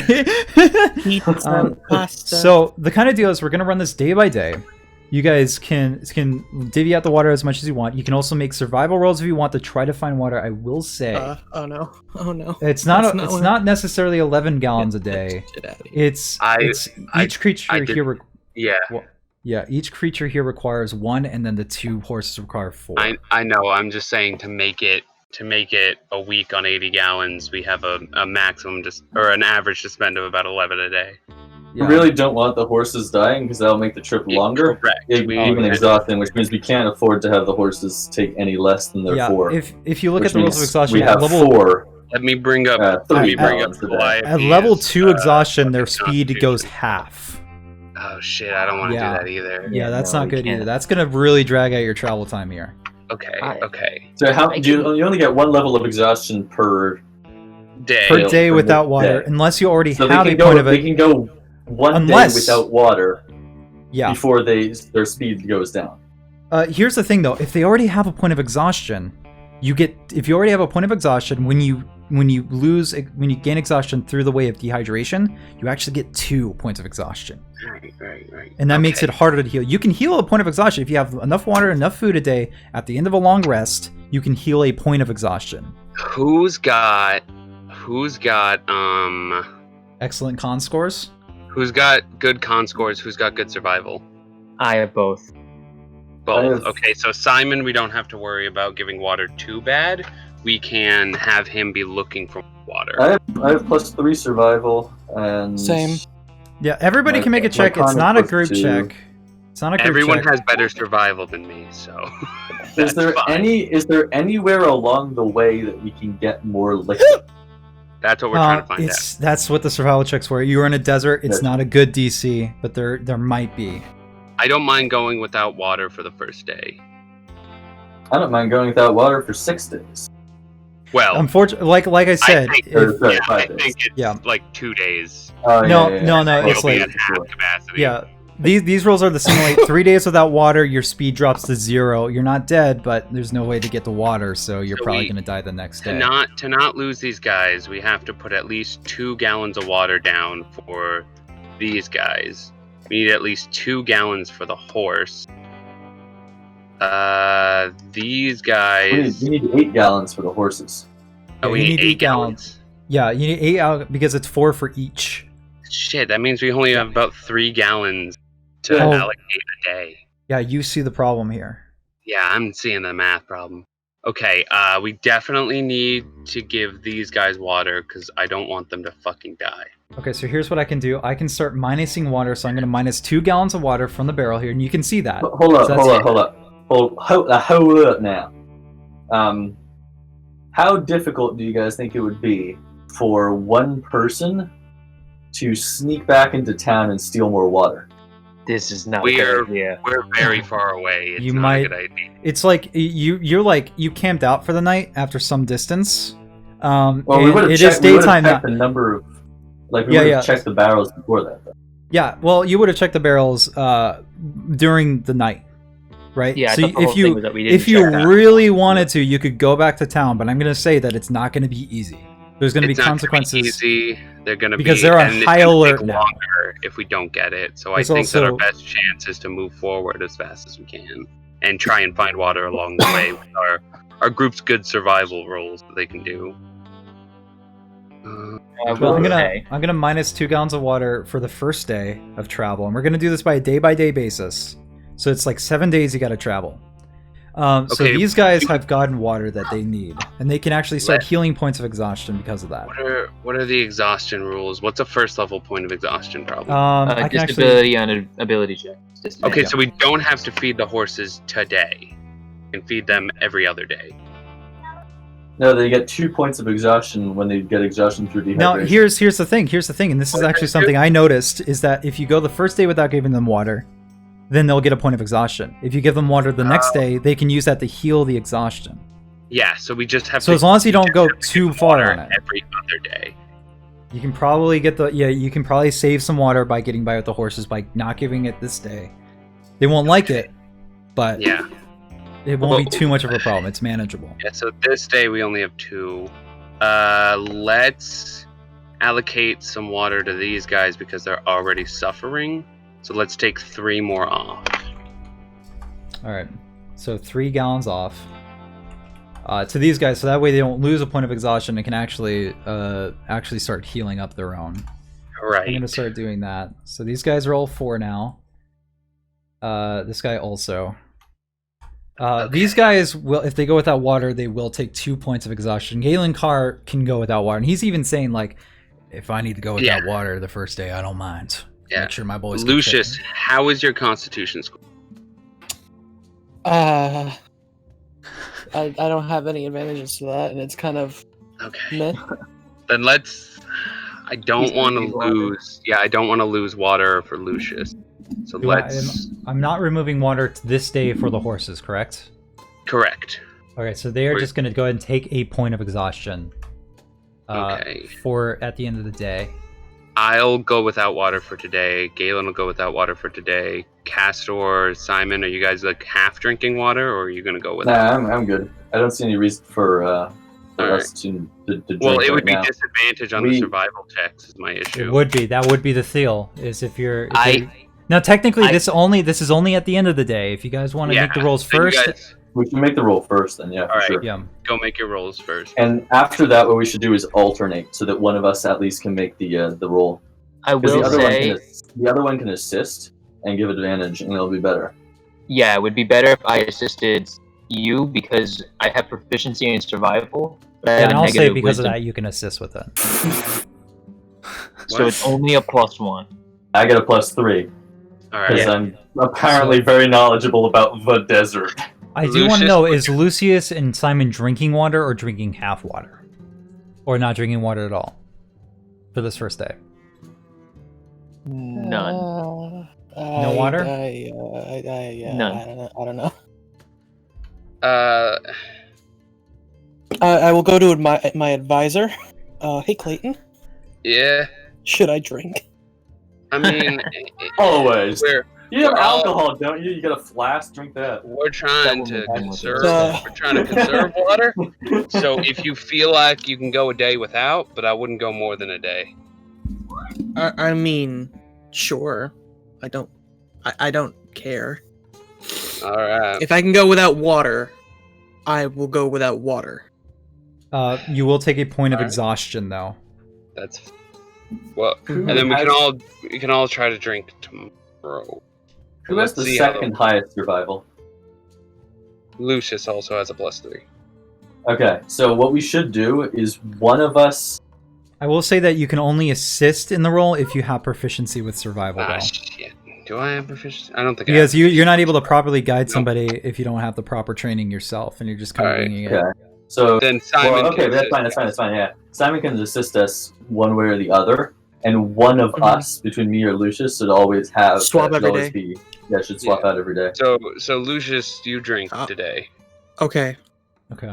I'll minus a point of water then for Lucius. And is then- also Simon is drinking or not drinking? Simon would not No. be drinking today, Okay, right? so Right, just so you can give advantage on the. okay, Yeah. so there you go. You're at a disadvantage. So you guys all have this point of exhaustion is technically tracked at the end of the day. It's just something I'm using to keep track of right now. So I'm just this is the numbers. This is how everything's laid out. This is what water was taken so far, and who has gone without it, and who has actually gained it. These guys right here, do they get water? Who? The 5 out of 6, because they have not been accounted for yet. They will take 2 points of exhaustion if they do not get water. Yeah, I don't want them to take 2 points of exhaustion. Yeah. So Give them they each that. get a gallon. They each get a gallon of water. If Then, you want, you can gamble then they it. can heal tomorrow. Then. Yeah. So I'm gonna go -2 for them. I'm gonna go put them at 6. So they are currently kind of the healthiest of them all. But the good news is that they won't take 2 points of exhaustion.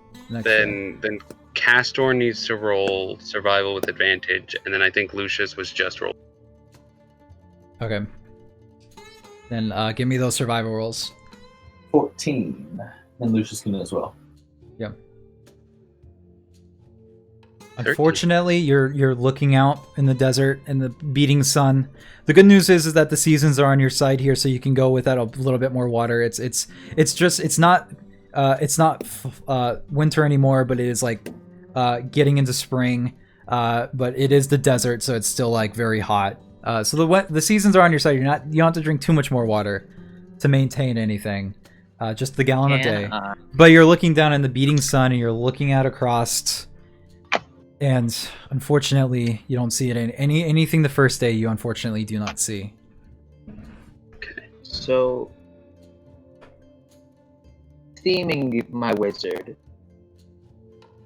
I like ice. Oh shit. Does magic ice melt? Now, it could It can certainly possibly provide us melt. with coolness. Yeah, because stuff Maybe like it's frostbite. You would still need the water. Being cool is a luxury. Do you have Snylux Snowball Storm? Does that I Do you have Snowball? create water? I don't have create water. We have That's Snylux cantrip. Snowball Storm. It makes snowballs. It makes It snowballs. does. It might melt. You know, you might be It- able to do that. It might be. Now not you'll enough need water. you'll need a container to hold it, and the barrels aren't like empty Yeah. by any means. You could fill them back up, or Yeah, you so could we empty out the barrel of gunpowder and have a barrel for that. We'll try cheap that for if we guys. empty out a barrel. Yeah, Yeah, if we yeah. get too low on water, we'll start filling. All So right. that's day 1. So that's day You can one. also yeah. Day You can also just 2. spawn the snowballs directly into people's mouths. They might take damage as well, but whatever. Day Take the hydration. Day okay. 2. All right. So Our the first things horses I need want full water. they need full water. So Yes. that's 8. That's 8. That's 8 Yep. gallons. Yep. But the good news is that they're not making checks. They're just trucking her on. So they at the end of the day they get back up. Yep, and then we. But can that took a look huge into chunk of your water though. Dead. Now, these guys could go without water and not Yeah. take extra points of exhaustion, but everybody else, it really just depends on what you want to do. If you're taking these half water, two guys We can let them take another point of exhaustion because they won't die. We can No, let they will. everybody. They will. No. If Why? they don't drink today, they take 2 points of exhaustion and they drop to 0. But they drank yesterday. They drank yesterday, so they regained a point of exhaustion that they healed. Right. But if you let them dehydrate today, they'll take 2 points of exhaustion because they already have points of exhaustion. Already has 1 or more level of exhaustion. Yeah, Right. yeah. So we do have to water them again today. Yeah, they will die if they don't get water. Gotta water them. These succulents are garbage. Daisies. So, Okay. are they getting water? Yeah, they got it. Alright. At least for today. These 2 guys, if we don't water them, they'll drop down to 2, and then we'll have to water them tomorrow. But that's Did fine. they have exhaustion points? They do now. currently have exhaustion points. Yeah, that's what the 4. It's technically goes up in levels of 1, 2, 6, but I've done it the opposite way around here, more like a health bar. So I don't know if that caused any confusion, but they do have No, 2 you're points of exhaustion. These 3 guys on this row here, like they have 2 points of exhaustion right now. Oh, I get it now. Yeah. So we can go another. understand these numbers. We can go another day without watering them. But they will drop to 2 exhaustion, and they will. The one thing is, like, as soon as they hit like 5, their movement speed drops so low that they have to be in the cart. Yeah. Like these guys, even right here, these guys' movement speed is like they still need to be in the cart, How many like people can because fit they're in the not able cart? to move. They're half right now. What? How many people can fit in the cart? With the barrels and the gunpowder and the rations, you can kind of fit 2 guys up front driving. You can fit about 4 people inside, maybe 5. If you want to make it uncomfortable, you can. It's gotta be What if we uncomfortable. stack the It's got to be bodies? uncomfortable. And then 2 people can ride the horses, Yeah. if need be. which would also be uncomfortable, but it would still be less than walking. Yeah. So you guys could could fit go- people on So it's all on the cart.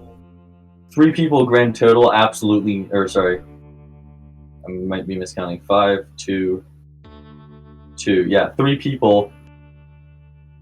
No, yeah, 3 people need to be walking.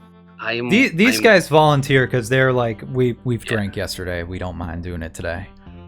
I'm willing to risk a con save if someone wants to go drink half a I gallon want because I'll drink half To a gallon. know if I can find a rattlesnake somewhere. That's gonna be I would say it depends on what you're trying to do. Is it a perception? Is it an investigation? Is it a survival? What are you trying to do here? Blood contains water. I'm gonna say that no, that's the fastest way to getting food Okay. poisoning. Oh my god. That's True, not the type but- of what. Yeah, It's still alive. It's significantly It's- more alive. there's gonna be some con saves. Food poisoning would also dehydrate you because you'd be vomiting. Exactly. So there's a risk here. You would get the water you need for that day, maybe, but Yeah. if you fail the con save, you're taking some serious points of exhaustion. Let's do the roll for Lucius with survival at advantage to try to find more water. God damn it. Okay. Hey, Lucius, I've got a new drink for you. Apparently, you mix snake blood into alcohol, and it's an actual thing called snake wine. Gross. Alcohol mix will it with only rice dehydrate you. Rice wine or grain alcohol. Mix we snake give- blood into it. If we give Castor full drinking fluids for today, then he can be up and ready to do the survival roll tomorrow at non-disadvantage. So I just want to get these guys with 4 out of 6. Are they getting water or not getting water? So they can survive today without getting full water, Yeah, but they'll be bad off. but they'll be bad off. If we give them half, we can give them half again tomorrow. Yeah, if we give them If half, they then we fail. can roll the dice to see if There they make are it. 3 of them, so it's just like, how are you splitting this up? Let's- Do you also want to let's split it have- up with Galen So too, or here's just the one thing. of yourselves? I got a question. Hi. Hi. Questions. Absolutely, you can play the way that Dungeons this and works. Half gallon just it doesn't gain or it doesn't decrease. No, Is that my there's a con save to see whether or not you can use just half water. If you use half water, you can potentially survive off that. Because my brain's just trying to come up with the reasoning behind why we would let anybody take 2 points of not necessarily damage, but why we would let it. Because like we got to the last how many days? 7 days. 7 days. You're on day 2. So wouldn't we put them up to at least 5? That way they'd never take 2 damage, and then they would just give them 1. No, they would still take 2 because they're missing a point of exhaustion. Because they have a level of exhaustion. If they have a level exhaustion, when you gain exhaustion through dehydration, you get 2 levels of exhaustion. What I want to do, 5, 6. What I want to do 12. is I was thinking I was going to give these 3 guys right here half gallons, and then I would take a half gallon, and just the 4 of us would roll con saves and chance it, you know? Alright. Then if that's what you want to do, yeah, I'll remove I'll remove 2 gallons if that's what you guys want to do. Does that sound good to people? Roll the dice, baby. I know we're sacrificing if we're running out anyway, so it doesn't really matter. Alright, so I want you, Clayton, I want you to give me a Constitution saving throw. 8! Unfortunately, you take 2 points of exhaustion. That's fine. So you're at 3, and what this entails, so you know, is that at 3rd level... My god! Now this stacks, so you have disadvantage on ability checks, your speed is halved. And you also have disadvantage on attack rolls and saving throws. That's fine. I'll need to drink water tomorrow. Okay, I'm gonna roll these guys. Yeah, I'm gonna roll these guys as rolls here. They're at 4. I need one of them to save to feel like not an idiot. That guy does it. One of them saved. That guy Two does of them it. saved. That guy Two doesn't. of them saved. Two of them saved. Hell yeah. So this guy basically is like wobbling, and he's not doing good. These 2 guys though do manage to get a point of exhaustion back due to this effort. These guys are not drinking water, correct? The 2 6s? No. Okay, Yeah. so they're both going down to 5. What about Galen? He'll chance it. Alright. Like you don't know, I'll take like if he needs to, he'll just not go drink water today. That means you're gonna be watching after him. Does somebody else want to take a half gallon, and we'll just add 2 I thought I was... Am I drinking full so that I... Yeah, you need to... You're drinking today. So Does I'm gonna Simon minus wanna- 1 for you. Does Simon want to chance half, or is he... I already have 1 level of exhaustion. Right. Yeah. How far can my exhaustion go before I'm no longer capable? When you reach level 6 exhaustion, which you will do in 2 days if you decide not to drink water, you are dead. No saving throws, no death saves, you're dead. Right. But how many exhaustion points can I have before I can't? Well, if you don't drink water today, you lose 2, so that drops you down to 3. And if you don't drink any the next day, you'll be at the same level that these guys were when they started. You could go 1 day and still do stuff, I think. Yeah. At level 5, your speed drops to 0, and you have all the other disadvantages. Can I give advantage on survival checks all the way up to 5? It's Surely, according to the rules, yes. But it's along the lines of like, if you're exhausted enough, I'm gonna say probably not. But if you have disadvantage yourself, you're probably not able to concentrate too much. I don't think we need to water Galen because he should be fine, and he's gonna be at the same level as you pretty soon here. Yeah, he's just like he's basically, and he will absolutely agree with you. All right, him and Galen chanced it, and it didn't go well. Okay, so Galen also needs to give me a thing here, which is a con save. He does not have. Let's do this. 20. Oof. No. So he drops down to 3 with you. That's 1 other gallon gone.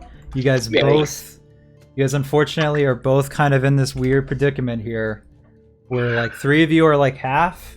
A lot of other people are kind of taking some hits. But that's get that survival check, baby. Let's get some survival checks here. Nat 20! Hey! Jesus Christ! All right, this was a lot sooner than I thought it would be. All right, we all just lock eyes with an oasis. No, like you guys are not far off from the truth here. Okay, so Castor, you're looking around. You know that this water situation is going to be a bit of a problem. anybody that took points of exhaustion, roll that back to right before you took it. So if you took 2, roll that back a bit, because we have technically hadn't had the long rest. It was just me keeping track of it. It's mainly just on your character sheet. If you have like points of exhaustion marked on your character sheet, you're only at. I think Clayton's only at 5, right? He was at 5. Okay, so we'll mark it here. You know what? Actually, I'll do it on this one instead, just to like remember it. 506. Do that one, and then who else? Who else took some points? Simon did too, right? Simon. Yeah. Simon, Galen, and these 2 middle guys took points, and this guy. And that guy. That guy's at 4 then, right? So he's probably still not going to be good in combat. These guys are still going to not be good in combat. These guys and Galen would still be okay in combat. So if you need them for anything like that, that's what you're kind of working with here. Insinuating. They have disadvantage to attack rolls. You could technically force them, but they are not in fighting shape. Okay, so Castor, you're looking out. You're kind of splitting off, going off in a direction. You're keeping eyesight. You can. This is a desert. There's not like too many big dunes that are getting in your way. And you're looking out, and you like climb up on top of a dune of sand, and you look out, and you see a glimmer of blue. And you take a closer look, and you see some trees. Some palm trees, which is weird to you, because you've not seen a palm tree in this region of the world. Period. Question: are there actual palm trees? There are not. There are not. Palm trees are brought over. Palm trees are like brought over. So the fact that there's palm trees out here is a very weird thing that you, the player, would know. There's palm trees, and you even see some thatch huts. But there's definitely, that's water. That's water right there. Is that anything?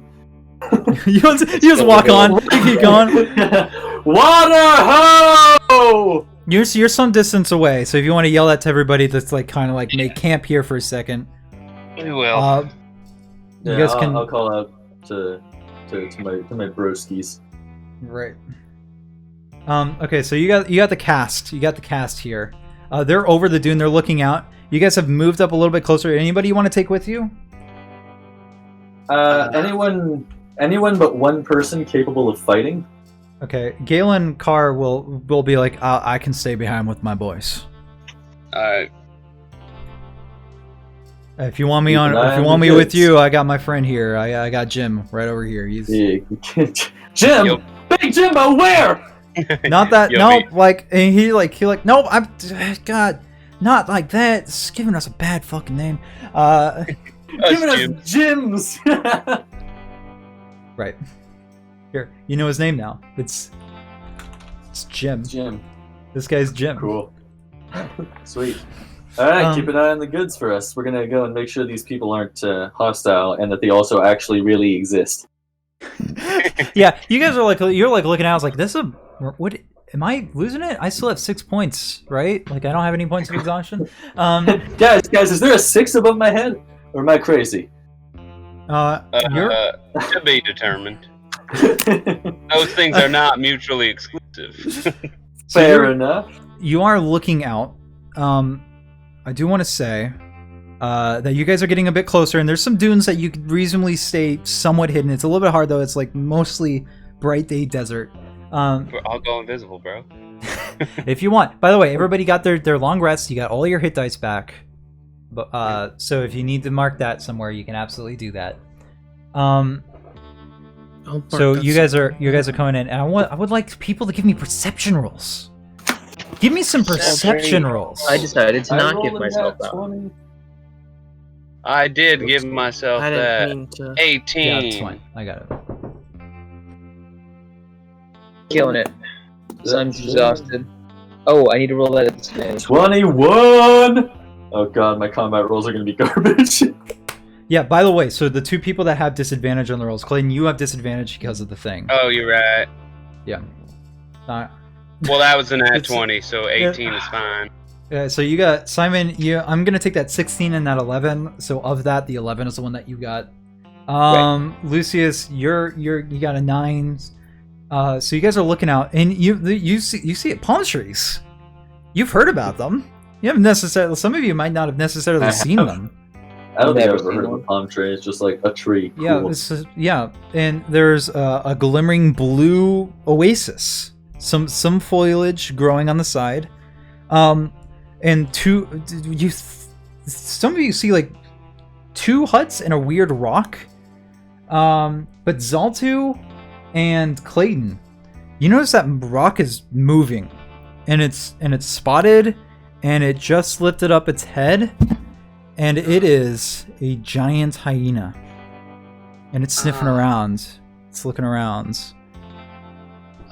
What do you guys do? There's a hyena there, guys. It's a giant hyena, large creature, Sorry, a giant, big, a large creature. It is hyena. as big as the huts. So just because there's a giant hyena here doesn't mean it's like a bad guy. Maybe it's cool. Maybe they're cool. Does anyone know if giant hyenas happen to be sentient? Yeah, let me just check my goddamn pocket manual of giant beings out in the middle of the fucking desert. Does anyone have a nature Wait, what does score? it say? I don't have one. He's got a low Fucking wisdom. desert. Give him a break. The fucking desert's driving y'all crazy. Yeah, you're a little exhausted at this point. You've kind of gone without water for the day. You haven't taken that point of exhaustion, but you know. I don't have that nature score, So, by the way, I do want to know who you brought with you. Who did you bring with you? I assume the 4 of I believe us. it's just us. Yeah, Just the party. for you? Okay, everybody else is with everybody else. Okay, I was just making sure. Yeah. All right. So, assuming this guy is not friendly, does anyone think they would be able to with Put it your to sleep? with your that would perception be- roll? By the way, with your perception roll, you do notice that there is like some blood, and there seems to have been something that he was munching on. Alright, I'm invisible. Bacon bits. I could go get us some fucking water, but I can only really refill a skin or 2. I'll be invisible. Well, I mean, that's not really going to be good. I'll be invisible. That's not going to be good. You feel like if you take all 3 barrels, you dump out the gunpowder, you get them all filled up. You could probably even keep the gunpowder somewhere else if you really wanted to. But if you refilled that, you would have enough water to make the trip. The rest of the trip, no problem. All right. First of all, guys, let's back up to discuss this out of his line of sight. Yeah, he hasn't noticed you yet. Just have Simon cast message and us just like speak through it, so that we're dead quiet as we're like getting replays. There's like a telephone, so like you speak to Simon, Simon speaks to somebody else, some of that person speaks to Simon. You will relay it. It's this huge game of telephone. We could. We can get rid of one of the barrels of rations, right? We don't need 3 barrels of rations. Well, it's a crate. It's crate. It's just a crate. It's just a crate of rations, and it's what? not necessarily the type of crate meant for holding water. I don't think we need gunpowder as much as we need water. If I'm being 100% fucking honest. I as a character or I as a player don't like the idea of having loose gunpowder. I have something we can actually keep it sealed in. I don't think we should. I tell you what. If we're gonna dump the gunpowder, let's put it to good use on this large hyena. That would blow up the barrel. Well, yeah, we Would could blow put up it the in barrel. something else. But keep it in my food. Like, for example, I take out the water skin that... Was it Clayton that gave me that, I think? Or Lucis? Lucis gave me that. It's like, for example, this right here would make a fine explosive grenade. I don't know what these words are, but I do like explosive. Grenades haven't been invented Well, yet. that's literally 50% of the words, so you're pretty far... I guess. Got it. You're pretty If close. we want- Give your intelligence By the more way, credit. just to kind of throw this out there, we are at the halfway point. So if we want to like take this time to like take a breath, go get something to eat or something, this is absolutely the time to do that. I could use a little snack. Yeah. I could then, use going to the bathroom. We can take a break. Yeah. Some people could brainstorm some ideas, and we'll be back on, and we'll discuss this further. But we can go and take we can go and take our mid game break right now. 10-4. And Okay. Vendiv, Lelifleek! Bye. You guys in I a don't know what second. you said. Yeah. Go play the right Does music for anyone, us. like, aside from the water skin that I have, does anyone have anything other that they can pack full of gunpowder and use as a mini grenade? By the way, a water skin Oh my only God. holds. By the way, water skin only holds 4 liters. There's 8 liters in a gallon. Correct. Yeah, Just but a how heads much? Like that 4 liters of gunpowder. No, I'm just saying for the idea of getting a couple water skins full of water then leaving. That's what I'm talking about. Yeah. As for Here- 4 liters of gunpowder is quite a lot of gunpowder. Hold on. I was gonna say. Hold on, real fast. I have an iron pot, and boy, wait, I have 1,000 ball bearings. If we want to guerrilla warfare this shit, anti-personnel weapon. Oh, I've got a better idea. Okay, so we've got extra rations, right? Yeah. Rations. If we can bait it into trying to eat, like go towards the pot to eat it, and then set the fuse, like set a stick of dynamite in there as well, and set a fuse for like a minute or so. Put it near him, bait it to the pot, and then have him like open it up and it explode. Better than the ball bearings. I actually have caltrops. That'd probably be easier to. There's more, but there's 1,000 ball bearings in a bag of ball bearings. Correct. I don't know how many caltrops there are. 20. You can definitely put like 100 ball bearings, and it would do plenty of the job. I think in terms of maintaining your resources, that's a better trade-off. It's everybody back in here though. Simon's still not here. Simon's been typing in chat. So I think Simon is here. He's not talking. I said, what the fuck am I listening to? Why are we making shrapnels? Oh, yeah. To blow up the hyena, obviously. Yeah, just kill the hyena for it. Sleep. That's boring, Lucis. There's also... Yeah, also, it might have more HP than your sleep spell. We're gonna have to drop that's its also HP a possibility. So then I'll make it laugh instead. That doesn't last forever. That doesn't last long enough to like fill barrels of water, by the way. We need to use the gunpowder anyway because we're emptying it, okay? So we use as much gunpowder as we can in this bitch. Then if it's still alive, you put it to sleep because it shouldn't have that much HP left over. Yeah. Alright. We can make an iron pot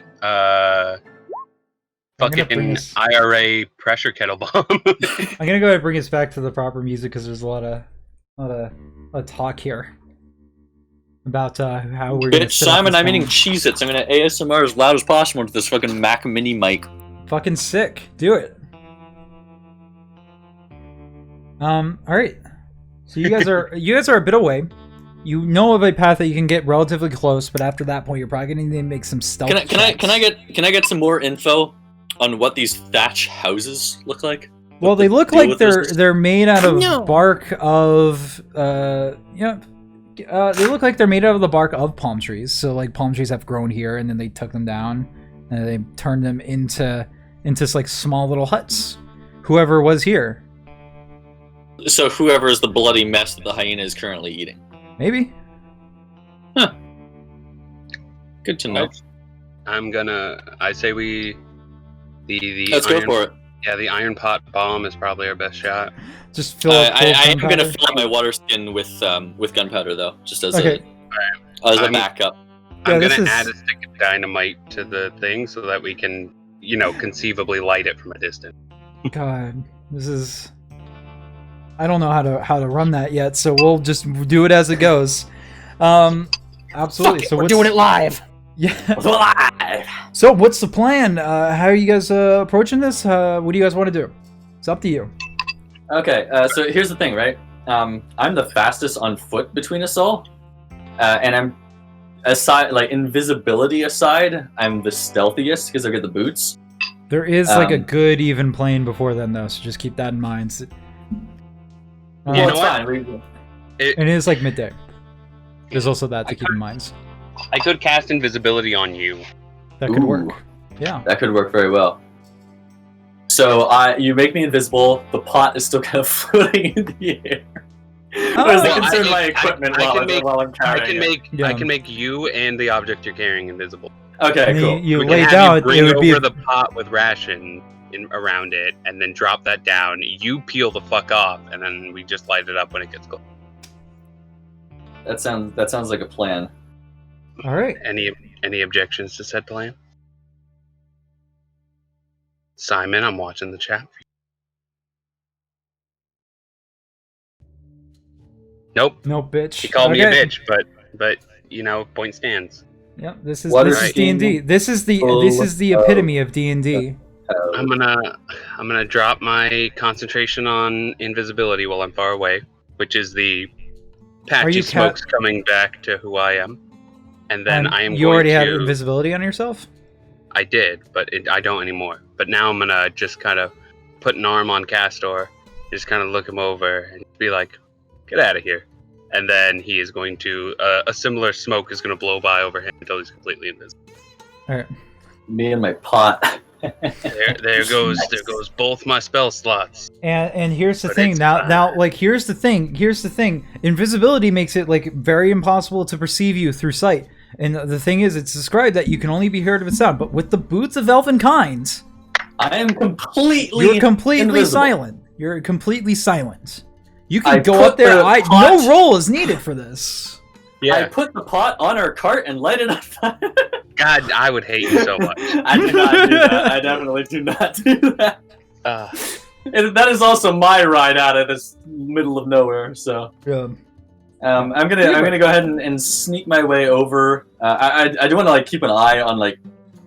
Castor says bye. I want to like see. As I get closer, get a better idea of what's going on, so that I have a better idea of where I want to put down this pot to catch its attention. Generally, aside from the normal desert, like the sands, this place seems to be a little bit flattened out more around the oasis. You got some trees that are kind of obfuscating a little bit of the lake, but not like enough. There's only like a couple sprouted here and there. You got the two thatch huts on one side of the oasis, kind of facing kind of towards each other, but more out into the open desert. And they're basically right on top of the water, almost like they're in the sand, but they're like, you know, some of the water washes up onto the foundations. In between both of them is in fact the mass that is the very large hyena, the giant hyena, who is kind of at the like hungered its head down and starts chewing on a corpse more. Never so often, like this corpse seems to be like, if you are close enough to it. I'd say that's definitely possible with your current situation. That you would be able to see that the corpse looks like it's a little mangled. It's a little mangled, but the clothing ran out of town. Unfortunately, I don't think he would make it that far. This guy looks like he's wearing clothes more akin to a merchant's, but they are bloodied and mangled now. Free stuff. All right, so I guess what I'm going to do is.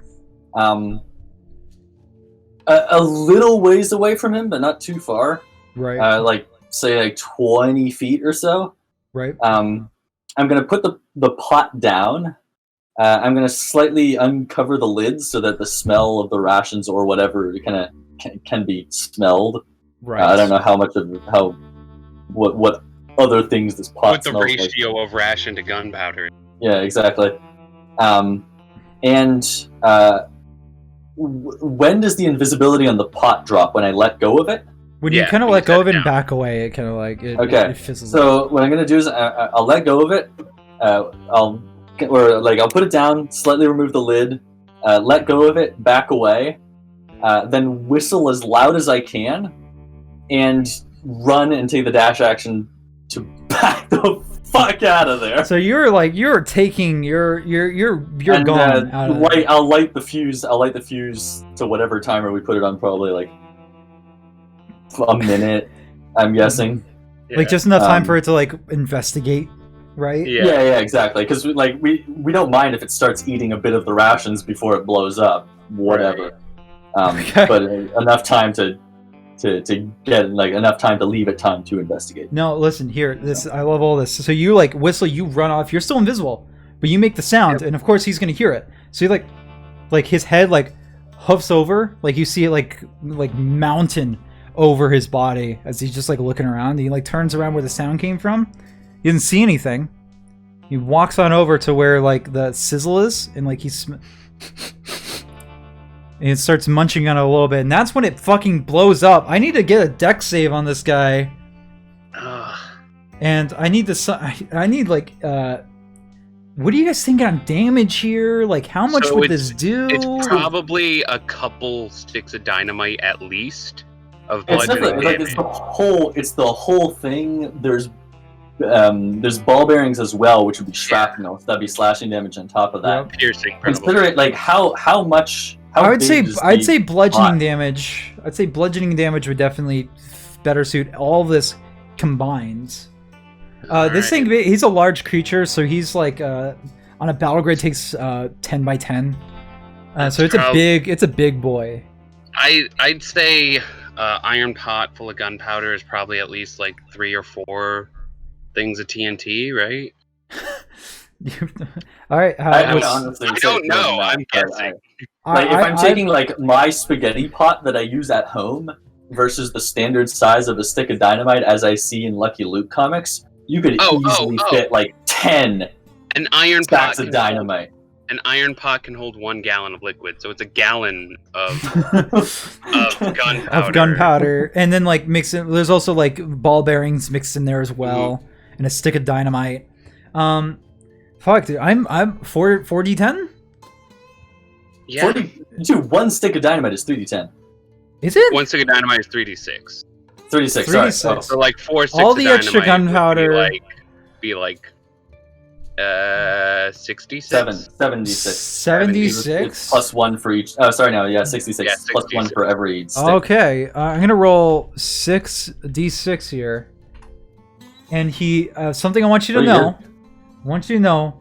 I did roll it. I didn't realize it was a jam. He rolled a 17 on his dex save, so he only takes half that. It's half of 27. Fuck. 13. 13. You take. No, it's rolled out. It's rounded up in D&D, so 14. No, it's rounded down. It is rounded down. In the very rounded front of the book. You fool! Yeah. Oh, you fools. So here's the thing. You're running off like you like get behind. Your invisibility's still up as long as Clayton maintains his concentration. And I have advantage to do that. It's like licking the rations. It's eating it, and then an explosion on its face as it rocks back. Like its jaw looks almost like it was broken off, but you like managed to grab it. It's like smoke in his face, and through the commotion, you actually like you guys are not necessarily looking directly at him. Where are you guys in relation to this shit? Can we do something cool? Can we do something cool? I mean, dude, like what? What's up? I mean, I know we already did something pretty cool, but can we do something cool as well? If it's not dying, which I'm assuming it's not because it's a big hyena. It's a big creature. I'm still invisible. I want to take that water skin and just huck it in his general direction and yell for an Eldritch Blast on it. I'm gonna go for that fucking Eldritch Blast. Here's the thing. It is initiative. Okay. At this point, it is absolutely initiative. So let's go ahead and get that going real fast. I'm gonna go ahead and 9 again. I'm probably gonna have to. You know, here's. I need to bring you guys over here, so you guys can kind of see what's going on here. Made a little map. Hope you guys like it. We're gonna be very far away, sadly. That hyena's like. Yeah, it's kind of. So it's taking a blast to the face. Clayton, I'm gonna go ahead and add you to the initiative. Not one. Sweet. So here's a cool thing. I can hold my action until I see you throw the thing. You can hold your action. And I'm completely invisible and I don't make any noise, so there's no way he can target me. I'm totally safe. Real fast. I'm gonna need to roll this as well. Hello, we hear you. Hello, person. No, I said hello. Oh, I forgot I was muted, and so I rolled my initiative. Hello, baby. I don't know who that was, but Great, that was the exact thing I was trying to avoid. Oh my god. Alright, so did everybody roll initiative? I did. Oh, cool. Alright, then you guys are pretty much a distance away. You're a few yards past this line here that I've drawn out. The only one being anywhere close would probably be Castor. However, you notice a creature kind of leave one of the thatch huts that kind of looks like a smaller version of the hyena, but bipedal, carrying a spear in hand. Yeah, he's crawling out. He's like, And you kind of like looking out, and he heard that. He heard that. And he's gonna go ahead and start making some perception rolls to see if he cannot find what the hell is going on out here. I don't think he can. You guys are a distance away, but with a good perception check, he might be able to see you. Okay. Yeah, so that's gonna be wisdom. Blind. Nope.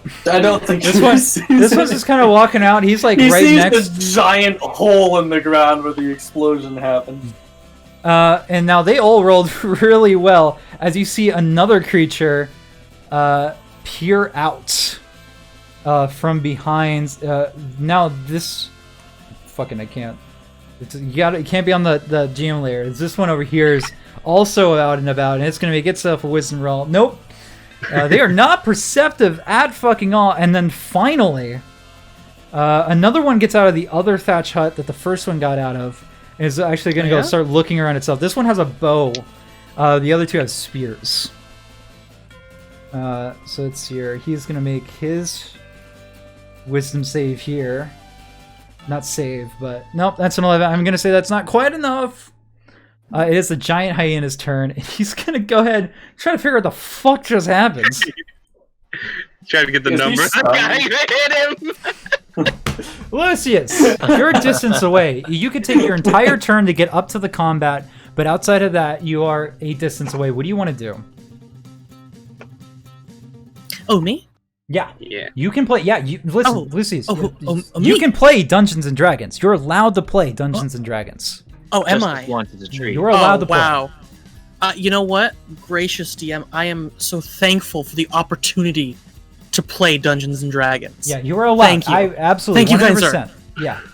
Thank you. What do you want to do? Thank you. I'm going to bow down at your feet. It's okay. Thank you. Thank you for this opportunity. Show feet, please. Yeah, you can't do that on Twitch. It'll violate the US. Yeah. It's just implied. Let's see if I can second level sleep. Now you are quite a distance away, for obvious reasons. So if you wanted to move up, it would take your turn to do so. But like a dash you're action type. You should wait until we do the Eldritch No. Blast. I want to be painfully clear here. You are not right there. You are not right there. You are much further past it. That's what the turn is to get there for. Yeah. And that would take like a dash action to do. How many feet about would you wager? Honestly, if I start bringing out feet in here, this is going to get a lot of incongruencies. So it's going to take a turn, a dash action. Would someone say getting out right feet here? Because well, I just need to know for my Eldritch Blast because I'm. You are too far away for an Eldritch Blast. You can take your entire action to get over. Yeah. You can take your entire action to get up to the combat, but you are too far at your current spot for an Eldritch Blast. Shit. So I'm like 60 feet out. No, wait, if I'm 60 feet out, my entire thing, then I'm about 110 feet away from this guy. Which means Eldritch Blast has a range of 120 feet, which means I'm fine. You know what? Fuck it. Yeah, go ahead. Give me that roll. It's not my turn yet. It's Lucius' turn. Well, it's Lucius' turn. Okay, so how? Okay. You guys are all right next to it. All right. Okay. Give me a sleep roll. Go ahead. Just do it then. That's fine. Loose. You guys can stay 300 miles away from combat and cast all your spells like there's no problem. Well, no, we're 110 feet away if it's 60 feet to get onto the screen. Absolutely. If that is the case, then from this point here, it's still a bit too far for sleep then, because that's 90 feet. Yeah. You can take your move action to get half as close as you need to from off screen. Yeah. Which would put you in range of sleep, but... Are we with the DM's confirmation saying that we are 110 feet away? Sure. Why not? So sleep should also hold its action until after we do the Eldritch Blast. No, it's just this is the thing. This is the thing. You guys purposely were as far away as you could be without losing sight of this place. That is why you guys are so far away. I was just asking because if it's a turn to get up or a whole turn to get up there, then it's 60 feet. So I was wondering if it's a turn to get up. No. When I said that, that means like bonus action as well. Nothing. You cannot do anything else. You have to take your entire turn to get up to that point. Okay. That's why I didn't want feet to get involved in this, because that's not exactly what was happening here. It wasn't an exact. You never want feet involved, really. Yeah. It just derails the whole conversation. Exactly. It has. There's combat happening right now. I'm sorry. It's the distance is super important for spellcasters. I know. But that's kind of the deal that we're working with here. Is you have to get it. You are away from combat, and I'll say you'll take a turn to get to it. That's the official ruling here. Within range that you could actually start doing stuff. You know what? I'm invisible, and they can't hear my detect you right footsteps. now. So I can fucking whistle in one place and then move 80 feet away. I can lead them on a wild fucking goose chase. Sure, for but it is a flat lane. I want you to know it.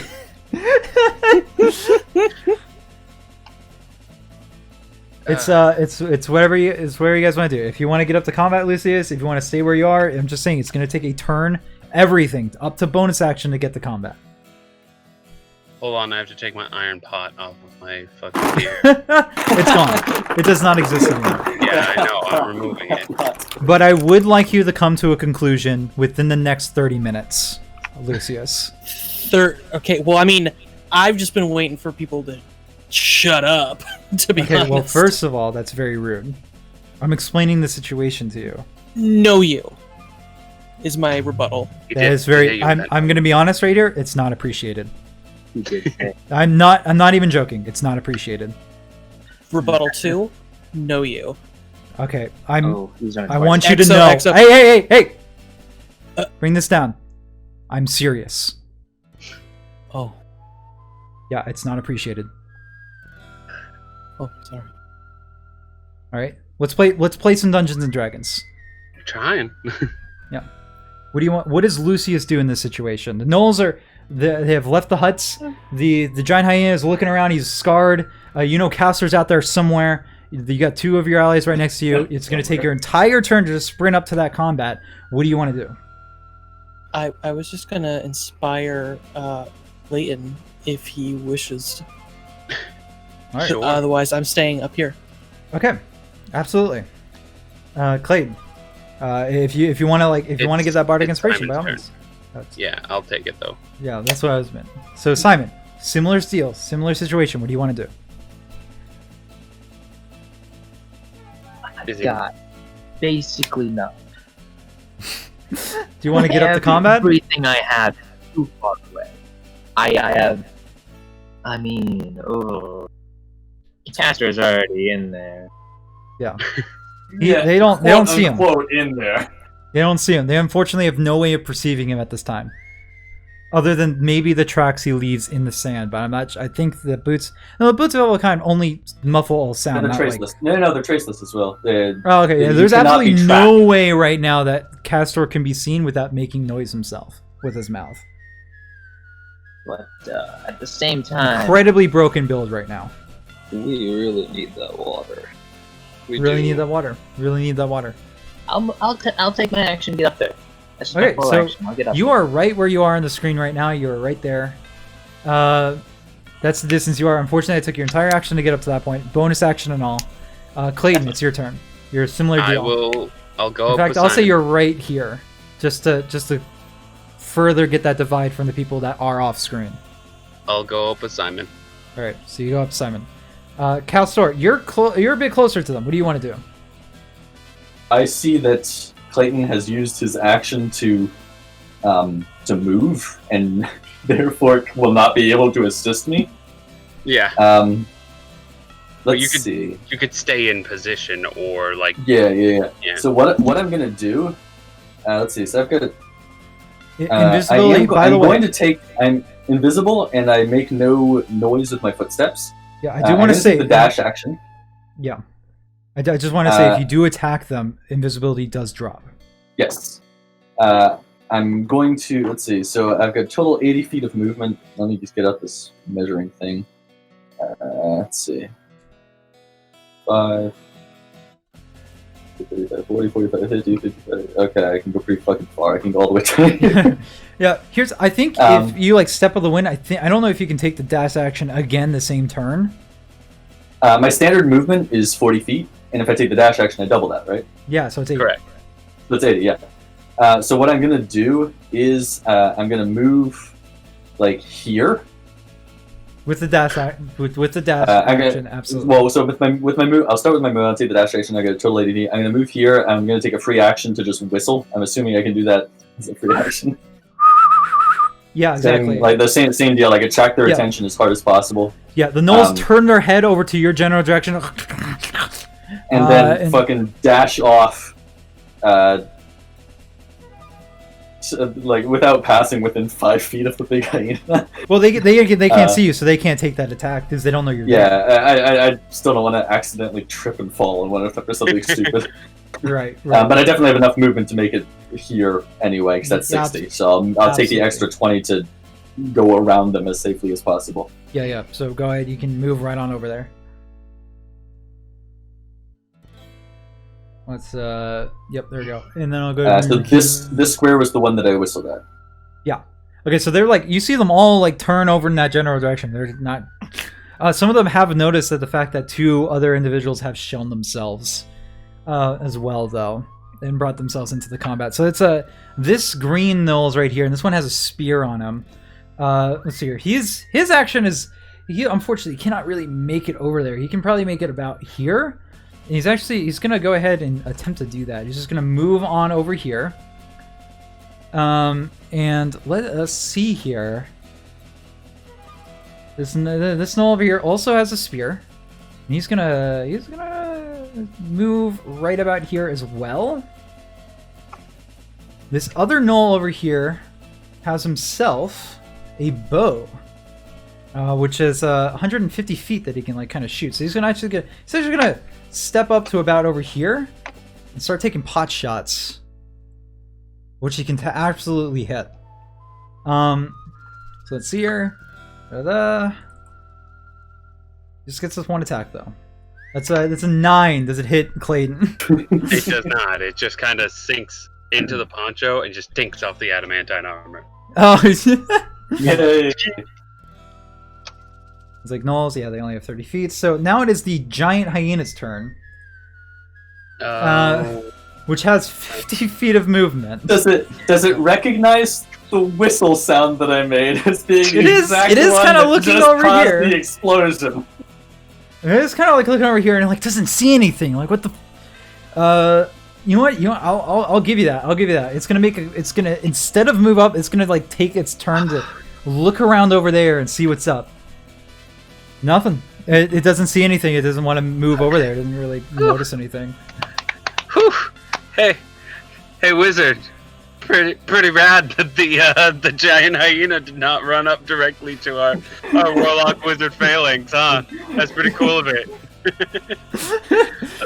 Lucius, it is your turn. You're all the way still in the back line. Pass. Okay, Simon. And remember that, Clayton, you do have Bardic Inspiration. Just make sure you remember you have that. Clayton, you got a couple of gnolls in front of you. I want to do it. I am gonna, yeah. Focus score almost exploded.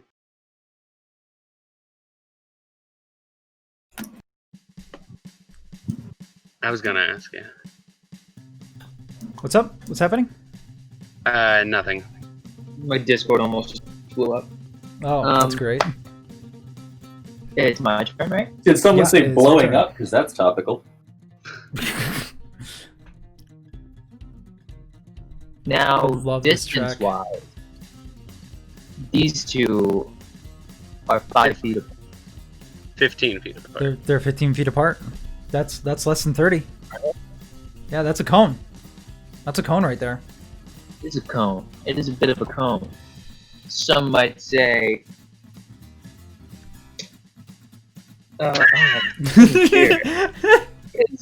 Some might say a cone. Some might say almost triangle. You could go like here and then Burning Hands in that direction. Yeah. I think I'm just gonna drop a flaming sphere. Oh, okay. Rad. Just want to drop it like here-ish.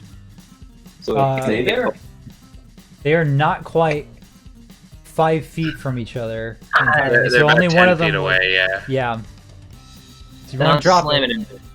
Slam it into the guy. All right.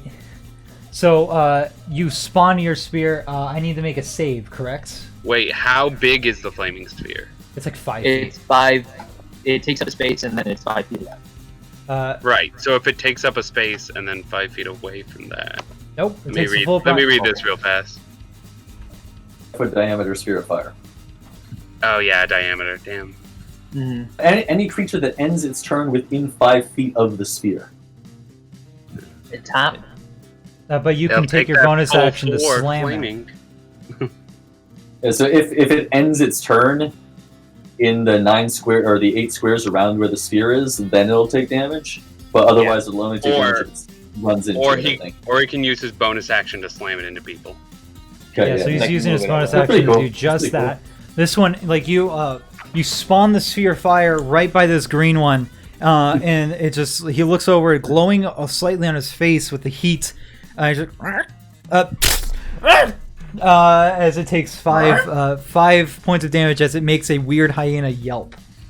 Clayton. Right. I am going to use my bonus action to Hexblade's Curse this guy.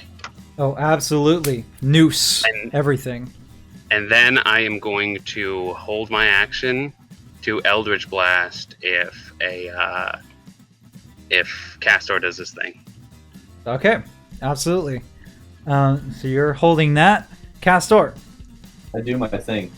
I'm gonna need an attack roll. It's an improvised weapon, so it's like 20 to 40 feet. So if you're outside of 40 feet of it, you're gonna have. Actually, here's the big brain play. All right, and tell me if I can do this without making an attack, because I think I can. Okay. Is it a free action to drop something I'm holding? It is absolutely a free action to drop cool. something. And I'm gonna take holding. the dash action again, run straight back across, and drop the thing. It doesn't know you're there. It doesn't. It has no idea. Right no next to sounds. And it's just there's now a pouch like Clayton. You see a pouch just appear beside the giant hyena. That's my call. I'm going to Eldritch Blast. Awesome. Give me that attack roll. It's AC is a little high because it's small. I do plan on using my Bardic Inspiration on this before. Okay, absolutely. You can choose to do it after the roll. 23, is that gonna hit? You know that's gonna hit. Don't need to roll damage necessarily on the Eldritch Blast because enough is just to blow force damage. But I do need to know how much damage I'm rolling for this fucking pack of gunpowder. So it's 4 liters of gunpowder. 4 pints, which is half a gallon. And just look this up. Half a gallon of gunpowder. I don't know how much was in the pot, but that would be a gallon. That was a gallon. Well, no, it was also mixed with a bunch of ball bearings as well. With the ball bearings as well, yeah. So like we can say a stick of dynamite worth 3d6. Oh yeah. Yeah. I feel like it's more than that, but going off the pot damage. Yeah. Oh, you know he needs to make a save. He's also going to take an extra 2 points of damage because he's Hexblade Curse. That's true. So he does save, unfortunately. Damn. He takes 5 points of damage. Now, there's also the extra 2, right? Correct. No, here's the thing. Because the attack was on the pouch itself. I'm checking Hexblade's Curse. Because this isn't the damage is not a direct against result. the cursed target. You gain a +2 bonus to damage rolls. Yeah, but you weren't rolling damage. You weren't rolling damage to it. Yeah, but it was my damage roll. Does that you know what? It's a curse. It's a curse. I'll say yes. Curses are fucky, man. So now it is this Null's turn right here, and he's actually going to take the rest of his move to run right up to Clayton. And he's going to go and spear ya. Howdy. Oh, no, You're more than welcome to try. Oh, I was looking at the giant hand. I was like, what is it? And get some. No! I'm immune to critical hits. That is true. So that one extra damage doesn't happen. Oh wow. Yeah. That's the roll. That's a hurt. That's a hurty hurt. I rolled a 1 on that. So you got 9 points of damage on you. Yeah, I take the extra 1 off, so only 9. Yeah. Because immune to crits.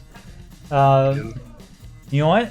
This one's getting in on the party right over here. It's going right up to Simon. It's gonna go ahead and yeah. It's. Did you did mage armor before this? You would have known you were kind of definitely going into combat. Yeah, so if you want to remove it, absolutely. 13 AC or like 14 AC, I think, with it. Yeah, 14. Okay, it's gonna two-hand it. Nope. That does not hit. So he's like he pierces, but like it hits a wall of force. As it like looks up and realizes it's not able to make purchase with you for some reason. Castor, you're still like here's the thing. Okay, so no. He would have to move a little bit over here to maintain like not Oh shit, hold on, I have to roll that constitution save. Oh, that's true. You have advantage on it though. I do. 15, I'm good. You're good. So this gnoll moves up over here to maintain like line of sight to try to get Clayton. However, he doesn't realize that he just gave more cover because Castor's in the way, which is slightly not okay. Because if he whiffs the shot, he's then it's basically your AC. Yeah, this is so Clayton, you have +5 to this.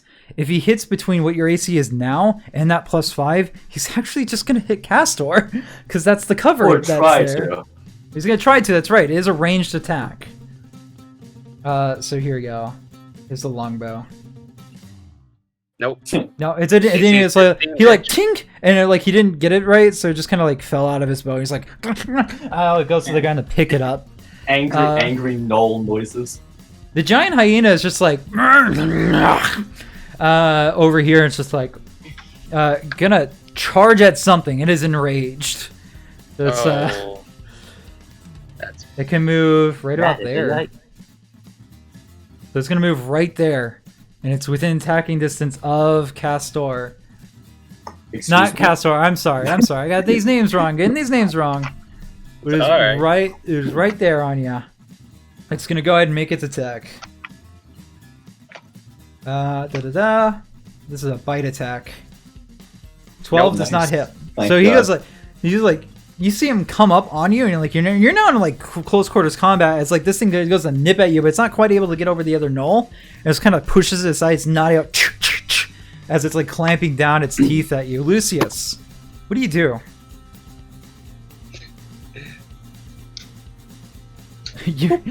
You are now in combat with these things, but that is your turn to get up to that point. Simon. So, gonna move Flaming Spear to here. Ooh. Oh yeah, yeah. Do you want to run it into the hyena while you do that? If you run into this hyena, it'll still touch both of the other ones. Oh yeah, it would be within 5 feet if you move it right here. Yeah, if I move it right here, I could also say that I slam it into this guy. You can slam it in whoever you want it to. You can slam as much as... Listen, D&D, you can slam as much as you want to. Actually, I may not be a bard, but I will slam. Come on, slam. Alright, which one are you hitting? The big one? Damage. Yeah, the big one. The big one. But they all need to give me dex checks. You can only slam it into one creature. Yeah. At the end of their turn, they'll have to. It did fail, so it is going to go ahead and take 10 points of fire damage. It is now bloody. The big guy. Explosion. Two explosions. Yeah. Sheer fire hits it on its ass, and it's just.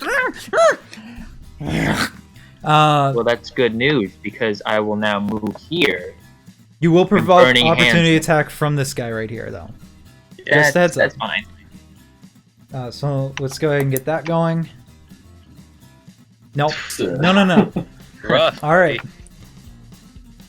Okay. And now, full burning hand. Burning hands. You can get Lucius and Clayton out of that. They just like it weaves past them. Then what do I need to roll? Dex save. Dex saves. I'll do the big hyena first. It succeeds. I'll do the two gnolls from order of farthest to closest. All right, they fail. Okay, so the big gnoll only takes half of that fire damage, so it takes 4 damage. And it's looking pretty bad. The other ones take the full brunt One of them looks like on death's door. Let's see here. That's another 9. The other one looks like they just got bloodied. So like one of them looks like blackens, and that's the one right in front of Clayton that's looking really bad. The giant null up there is, the giant hyena is looking a little bit worse for wear, but he's still up and running. The one right in front of you is hurt and bloodied himself. Clayton. All right, I'm going to use my action to healing surge. Ooh. Yeah, absolutely. So you can start rolling up to half your hit dice, which I think is just 1 right now. Just one for currently. Ooh, nice. Got that sweet max. That literally brought me up to full health again. You're up to full health now. But that's your healing surge for the long rest. So you're good. You're good. Yeah, I can't do anything on my bonus action, so I will sit here and enjoy that the noose is becoming more snug around this boy's neck. Absolutely. Castor. Alright, so I've just gotten a great idea. Watching this gnoll fail miserably to accidentally shoot me. I want to use my movement to I can delay my action if I use my movement, right? Yeah. Yes. Yeah. Okay. So I want to like move up next to the big boy, and I want to basically try and like football block this guy's line of this guy's range if he goes in like this general area, like across this general vicinity, and tries to shoot at one of my buddies. I want to try and position myself in that like in that deliberately ballpark. In the way. Yeah, so it would probably be more about like right delay here. my action to if I use my reaction. Okay. All right. So you're basically holding the dash action, right, to just run right up into his face. No, actually, if I get a reaction, I'm gonna I'm gonna catch the arrow, throw it at the big hyena, and then attack the big hyena 3 times. Now here's the thing. Because holding an action is a reaction to what's happening. It would be your reaction. That means like trying to catch an arrow. I'm just letting you know this is a little. Okay. Yeah. Yeah, if you activating your held action counts as your reaction. Now you can still like if you want to hold on to that, you want to like get in like right around here somewhere. You can definitely be like with that, providing that cover for your teammates, and you could be the one that takes the hit if he like misses like that. Later, yeah. It's like 3 times I've been bothered. Hello? How dare he? Yeah. Hello. Yeah, I'll still do it because I think it's cool. Okay, so you would be right about here to provide cover, because, and we'll get that in a moment because he is probably going to move right about here to try to get that hit. Sorry, question like rules question. Yeah. Invisibility ends if I attack, right? Yeah. Correct. If I grab the arrow and don't throw it back, I'm not attacking. Correct. Technically. So, but that arrow just disappears. Yeah, the arrow just disappears. Cast a spell, you monk. Well, right. I technically could do that, but I don't feel like it. Okay. This one's really hurt, and it's in that situation where it's just like disengage, moving away. So he's gonna move. There's a fireball right here. He's gonna have to move. There, he has nowhere. He has nowhere to go. He's literally he can't run away. He has to face this. So, Clayton. Come on! Quit trying to hit me and hit me. That'll do it. 10 damage. Healing surge gone. Yeah. He did more than with the crit. So it's just like. Well, because I'm immune to crits. Yeah. No. So it just like jabs right into you, like right underneath your chain shirt. And you're like, you're supposed to go higher. Yep. It's a bad hit, but it's like he's just kind of like keeping it in there, and it hurts. It's not good. It's not feel good. Hurts, don't it? This one right here just got blasted by fire by Simon. So he's gonna try to go ahead and get that spear going. It's a 15. Does that hit? Oh shit. I think it Simon. does. Yeah, because it's your AC's 14. Oh, that's another. I don't know where he is. Simon. Is he muted? Spooky. Hold on. Let me see if I can figure out where he went. Simon, more like died. Diamond. Am I right?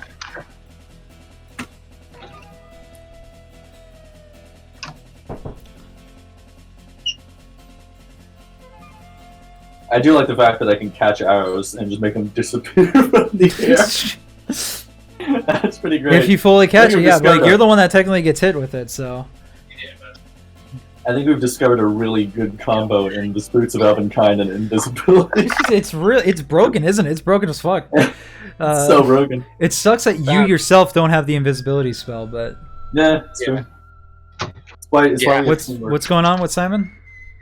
He had to really quickly. The dog was getting in the trash, and he got up. He should be back in a second. All right. Well, for now, that cane sauce on my hand, and it's so gross.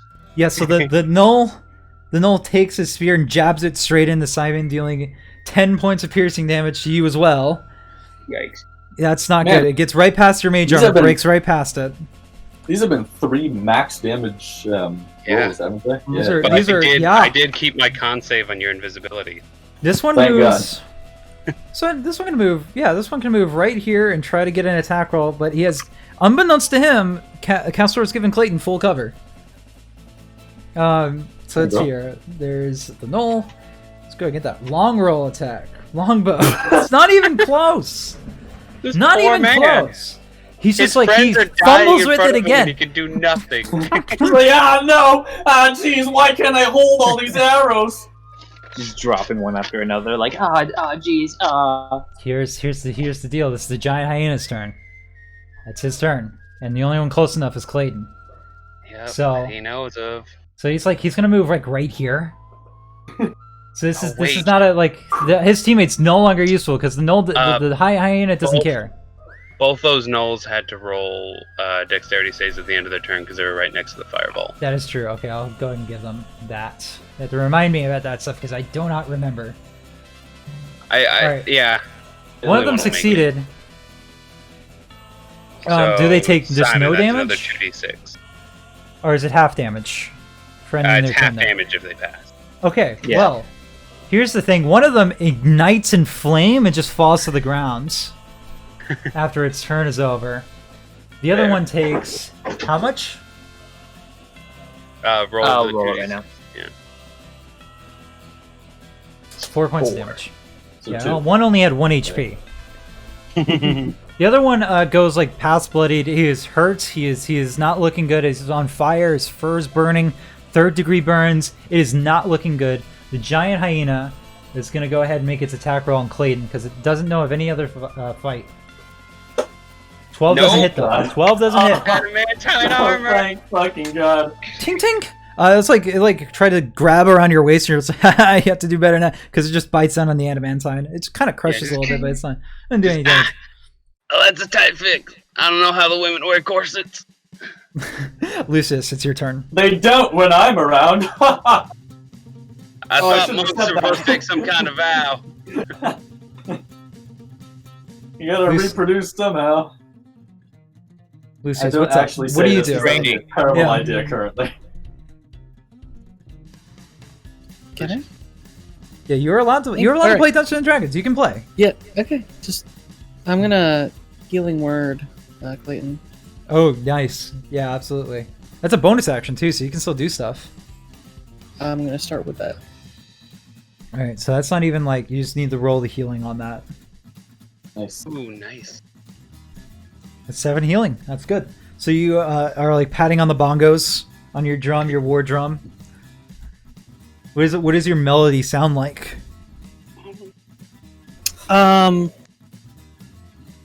Like video game desert theme, but on drums.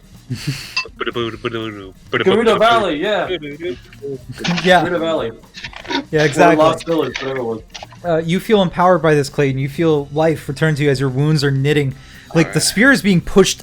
The spear was still kind of in you because he just kind of let go of it while it was burning. It's just kind of like pushes itself out, and the wound knits close.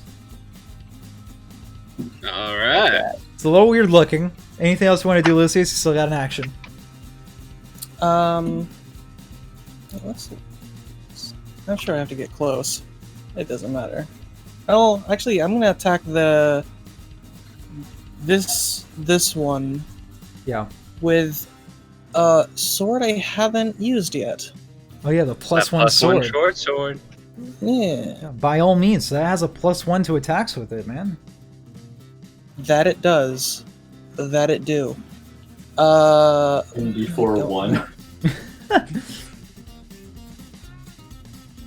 So it would be a d20 plus your whatever modifier you have. You can look at your character sheet and see that. What do I? Dexterity plus proficiency. The number you roll to attack with it is right on your character sheet. On D&D Beyonds. I'm looking at it right now. Can you tell him? Yeah, it's +3. I want him to look at it himself. I want him to see that it exists, so he can do it himself. Yes. Yeah. It's only +3. It's a +1 short sword.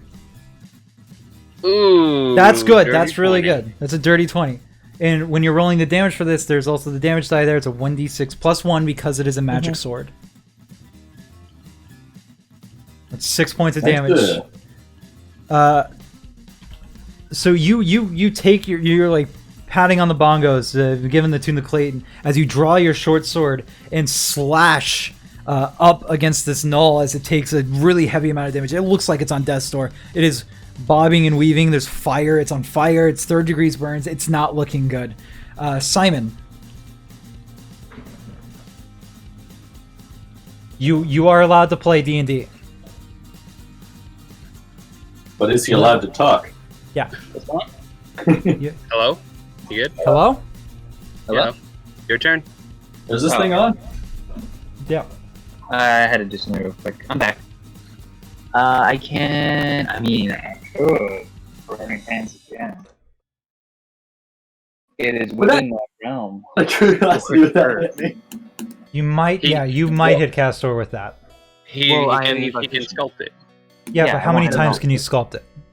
Up to my intelligence modifier. Jesus Christ! Yeah, then fuck it. Yeah, you can do whatever you want. It's D&D. Go ahead, do it. Yeah, technically the thing about evocation wizards is you can do it all the time as long as the spell is evocation.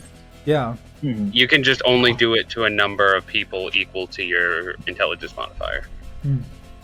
Which for him is a +5, so this party and some fucking change. All right. Well, I think it's just burning. I'm gonna roll some dexterity. Yeah. Burning hands is good. The gnoll does not do it. The gnoll does not do it.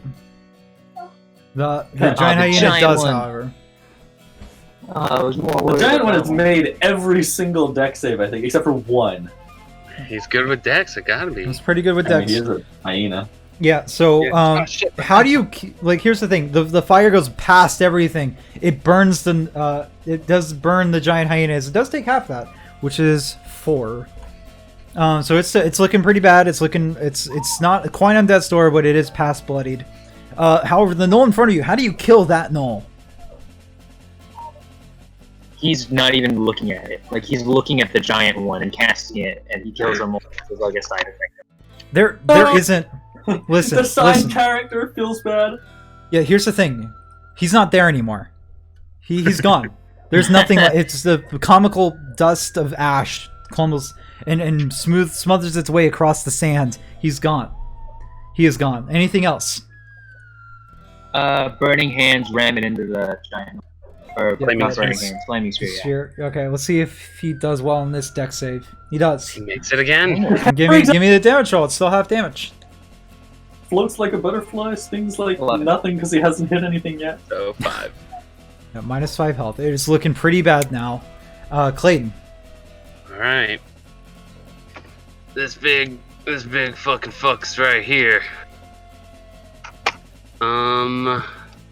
Looking over my spells real fast. It's like this gnoll over here does not see any of this. It sees the fire, but it's not sure how to feel about this at all.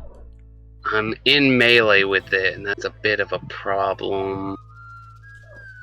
I'll risk the attack of opportunity, and I'll try to move back here. All right, he does get the attack of opportunity on you though. That's a 23. It's not a crit. 9 piercing damage as he gets a bite on your arm as you try to get away from it. That's fine. Because the very next thing I will do is I will pull out the gunslinger, or I've had it out. I'll just level the gunslinger's piece at him, and I'm gonna fire at him. Give me that attack roll. 22. Now that's just barely. But go ahead. Roll some damage here. 15. How do you kill it? It's like I go back, and as I'm like moving away, I just finally feel that like claw scrape down my like thigh as I'm running, and I just turn and I look over to Simon, and I'm just like, God fucking and I just like reach the gun up and I just fire one shot, and it's just like right through the like the busted up face that had like 2 explosions go off. I'm just like, will you fucking die? No, it is right between the eyes. It is right between the eyes. The noose tightens around its soul and shoots up into the sky, but the body clambers to the ground, and it is gone. You all look behind its body to see that this one over here is currently clambering around with arrows on the ground. That it's trying to pick them up, and it looks up. Raises its hands in the air. Can I take my turn? Can I take my turn? You can. Oh, yeah, it would be your turn now. Yeah. Because if this guy's gonna fuck off like a little bitch, I wanna walk right. Oops, I meant the wrong thing. I wanna walk like right up into its face, while still invisible. Grab its bow, lose my invisibility by doing that, and just be like, "You should probably leave." And just like yank the bow out of his hand as hard as you can. It is a longbow. Actually, exactly. I was taking very close note of that. Yeah. Real fast. It is a longbow. You didn't take any ammo off of him. Do you want to like take that too? Well, it's in the sand. It's in the sand. It's in the sand. Arrows on the ground. Yeah. Exactly. You find 17 arrows just laying on the ground. Hell yeah. I rolled for that. Anyway, so he's like, and then just like sprints off. He's like into the open desert. Doesn't know if it's gonna live or not. It doesn't matter anymore. It's gone. It is absolutely out of here. Come back. Teamwork, guys. Let's fill up the water barrels and let's get the fuck out of here. High fives all around. Hell yeah, we blew shit up today. We certainly did. That was fun. There's a couple things. You guys have brought the cart. Just a second. Question first. Is there a place on D&D Beyond to mark ammunition, or just add that? You add the ammunition, and then you have to remove it every time you fire it. Because I'm gonna have to take a bullet away. You did fine. It was a good shot. I did not understand any of that because you all said at the same time. In equipment, you can. Never mind. I was gonna say, you just have to add the ammunition manually. I gotcha. Find arrows and then just keep track of it on your own. Simon. No, there is a quantity. If you click on the thing, there is a quantity. There's a quantity of 17. Really? Fucking yeah. Okay, so you guys have brought the cart over because you've scouted the area. It's safe. Inside the huts, you see some half-eaten, mangled bodies of various different folk, but like all of merchants, right? All the stuff that was on them is like hucked into a corner of the thatch hut. There's just like there's copper, silver, gold, some gemstones, and a couple of items. If we want to go ahead and do that now, I can tell you exactly. I'm gonna take a look at the gemstones. I do not care about the gold. Listen, you're proficient with jeweler's kit. So you know there's 2 moonstones. Cool. There's 1 onyx, 2 sardonyxes, a carnelian, 2 carnelians. I'm sorry. Jesus Christ, go slower. Here, I'm gonna write it all out. Right okay, thank you. There's citrine. Yeah, there's actually a citrine in there. I was myself trying to get this down. 4 sapphire. It's like, oh, no. There's some star rose quartz, and you listen. Castor doesn't care about money, but if he did, 50 gold each. Of all of these? Each one is worth 50 gold. I don't really care about how much they're worth, but I do care about the gemstones themselves. They're quite nice. They're nice gemstones. You can probably make something nice out of these. It looks really cool. That's rad. All worth 50 gold. On top of that, everybody else is looking through the money. There's 120 copper, 900 silver, and 80 gold. I rolled really well on this loot trove, by the way, guys. It was a really good roll. 900 silver. Yeah, 900 silver. How do you fit 900 silver coins In the In a stack. I guess very it's a large- yeah. Yeah. A very large stack. It's on top of With that. all There's one also tower. there's also 2 magical items. Does somebody want to give me, the game master, 2 people, give me a D100 roll? I rolled Can last I- time. Can I also do it? rolled last time. Yeah, so you Go didn't for do it. it last time. By all means, 84. High numbers, baby. it's really good. Does Roll this one 100. the Get other one? Ring of 3 Wishes. Big brain. Lucius, do you want to roll the other one? That way we roll 9. Oh, shit. Jesus Christ. Yeah. We looting now, boys. So it's a 94 and a 84. Oh God, these are some weird things. I'm gonna And tuna. I would like it's a can of tuna, right? So there's a couple things here. Half a And handgun. I'm gonna go ahead and describe them for you because they are very interesting. The first item, this is what Simon finds, is this weird helmet that it seems to be made out of brass. It has like a small little front plate and a little magnifying glass in one of the eye holes. The head of it kind of resembles that of like a brain with like various little connecting veins on the top of it. It looks very ornate. It looks really funky. You probably wouldn't wear it. But it That was does a fashion team with statement magic. anyway. It's the other thing. This is what Lucius finds: a small little ring that has like this purplish brain on it. Like it's like a gemstone looking thing, but it's like shaped to look like a brain. So you get like 2 brain items here. And identify spells. Identify spells will, if you have time, no one's attacking you. If you want to go get those 2 out real fast. Yeah, sure. First item you find, the helmet, the helm of telepathy. While wearing this helm, rolled randomly. While wearing this helm, you can use an action to cast the Detect Thought spell, save DC 13 from it. As long as you maintain concentration on this spell, you can use a bonus action to send a telepathic message to a creature you are focused on. It can reply using a bonus action to do so while your focus on it continues. While focusing on a creature with Detect Thoughts, you can use an action to cast Suggestion spell, save DC 13, from the helm on that creature. Once used, the Suggestion property can't be used again until the next dawn. Bruh, So this plus invisibility plus the boots of elven kind. Oh my God! There goes. I don't want to think about that. That's scary. Amazing. Yeah, No here's the one other man thing. should have all this power. Here's the other thing. It's a Ring good of thing it takes 3 Wait. people to do it. Listen, you What's guys the might other like thing? this one. The Ring of Mind Shielding. While wearing this ring, you are immune to magic that allows other creatures to read your thoughts, They're determine literally whether you are bound. lying, Oh my know your God. alignment, or know your creature type. Creatures can't telepathically communicate with you, only if you allow it.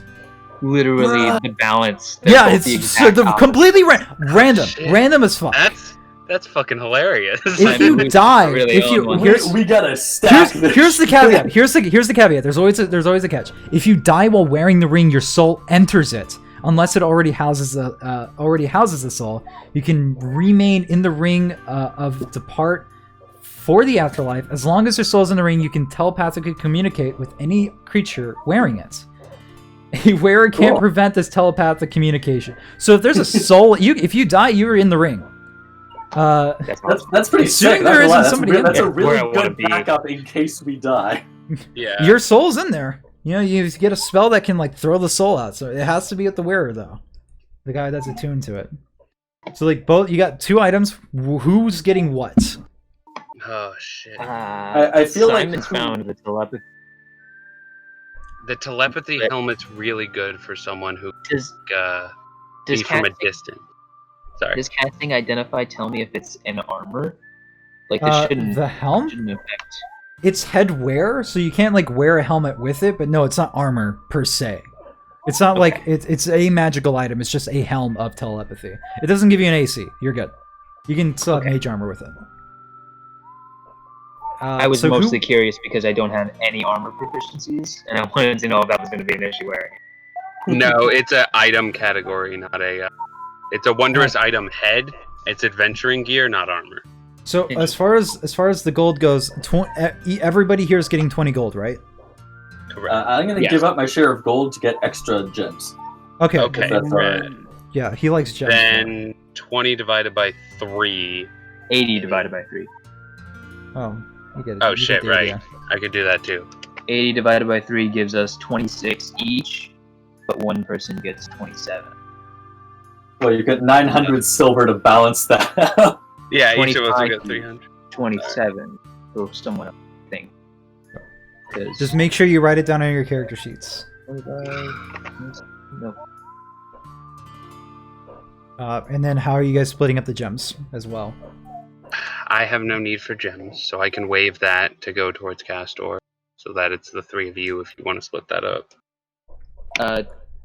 27 for 2 of us, 26 for 1. I'll take 26. Okay, no. 7. 26. Does that mean Lucius is getting 26? 27. Yes. Oh, he's getting 27. Okay. I took the lower share. Yeah, Lucius, you have 27. You have 27 extra gold on top of everything else. Yep, 300 okay. silver, 400 copper. So who's taking the helm and who's taking the ring? I'll keep the ring. I think I kind of want to keep it for my bard bluffs, you know. Yeah, you don't want people to read your mind to try to get more on you. Yeah. If that's all right with the party. Yeah, I feel like the helm basically should go to whoever's infiltrating at the time, so we can pass that between ourselves. Well, as we I need to. mean, It doesn't really matter. so Simon could like have the helm, cast it on you, and then just keep it cast on you while you go run in. That's not Well, how the that's detect how it dots works. That's not how that works. Yeah, As you I can't messaged, right? use. Whoever runs in with invisibility and the boots can cast suggestion on people randomly once. once. It Once is in one- an action. And they have to have already failed detect thoughts. That's why I was thinking you could That's true, willingly. that's true. He could cast detect thoughts on you. You could willingly fail the save, and then he could make concentration checks and just be sending messages to you. Right. That's true. Right, that is That's also true. an option.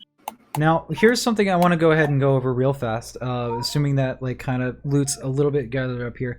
You got like people are filling water, and some of you are helping out. And Simon, this is weird to you, as a master of the arcane. This oasis should not be here. This is weird, and I want you to give me like if you're looking at it, either perception, arcana, something like that. Oh, well, I like Arcana. You know, anybody else that's kind of filling it up can also give me that idea. So Yeah. for gemstones, because I care about those. One person waved them. I'm getting a slightly larger share because I forewent gold.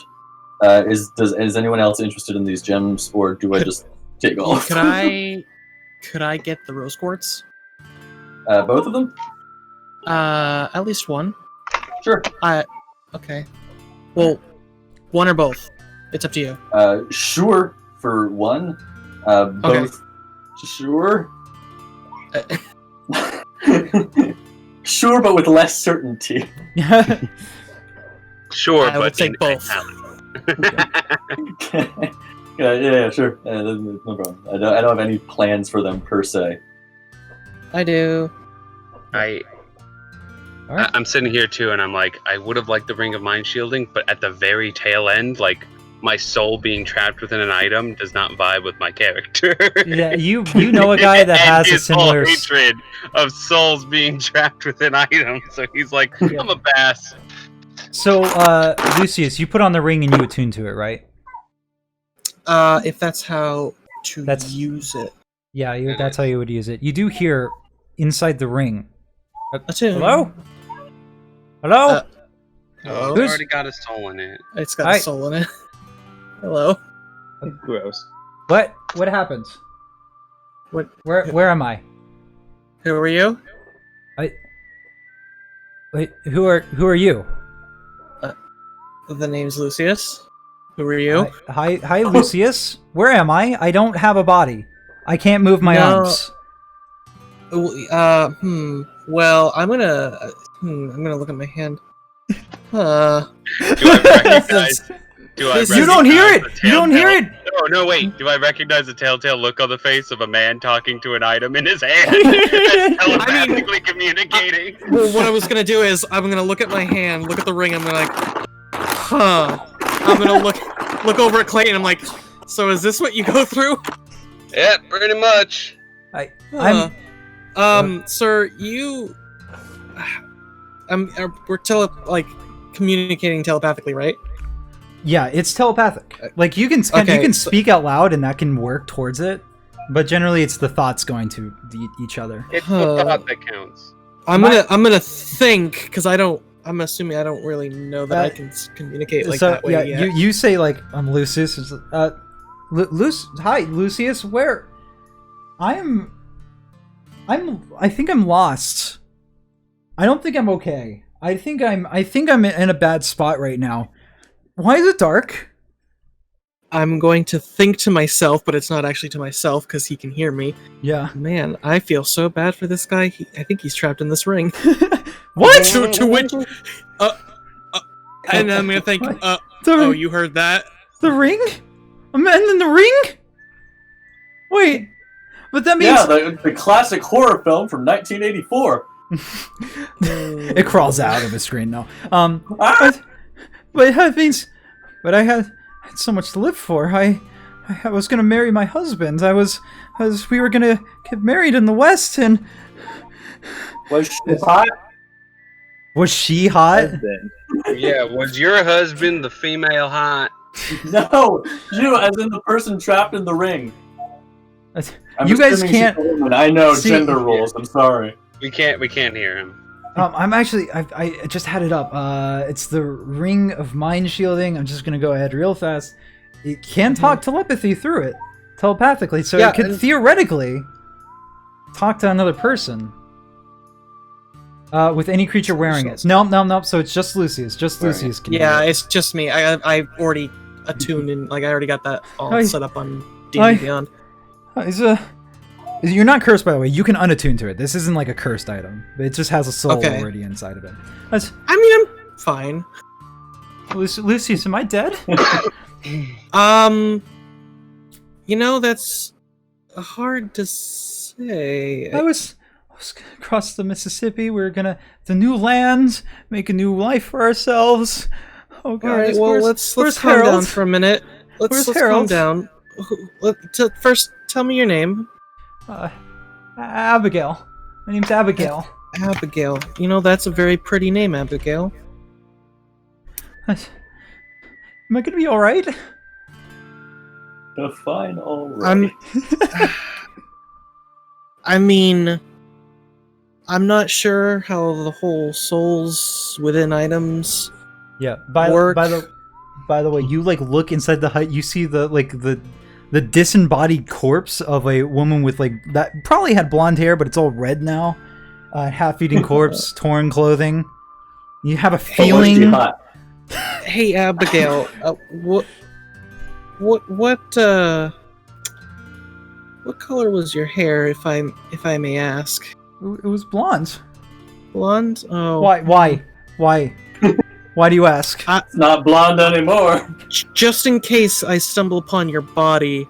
Oh God, no! Maybe there's a way we can put you back. No. If I find it. Oh my God.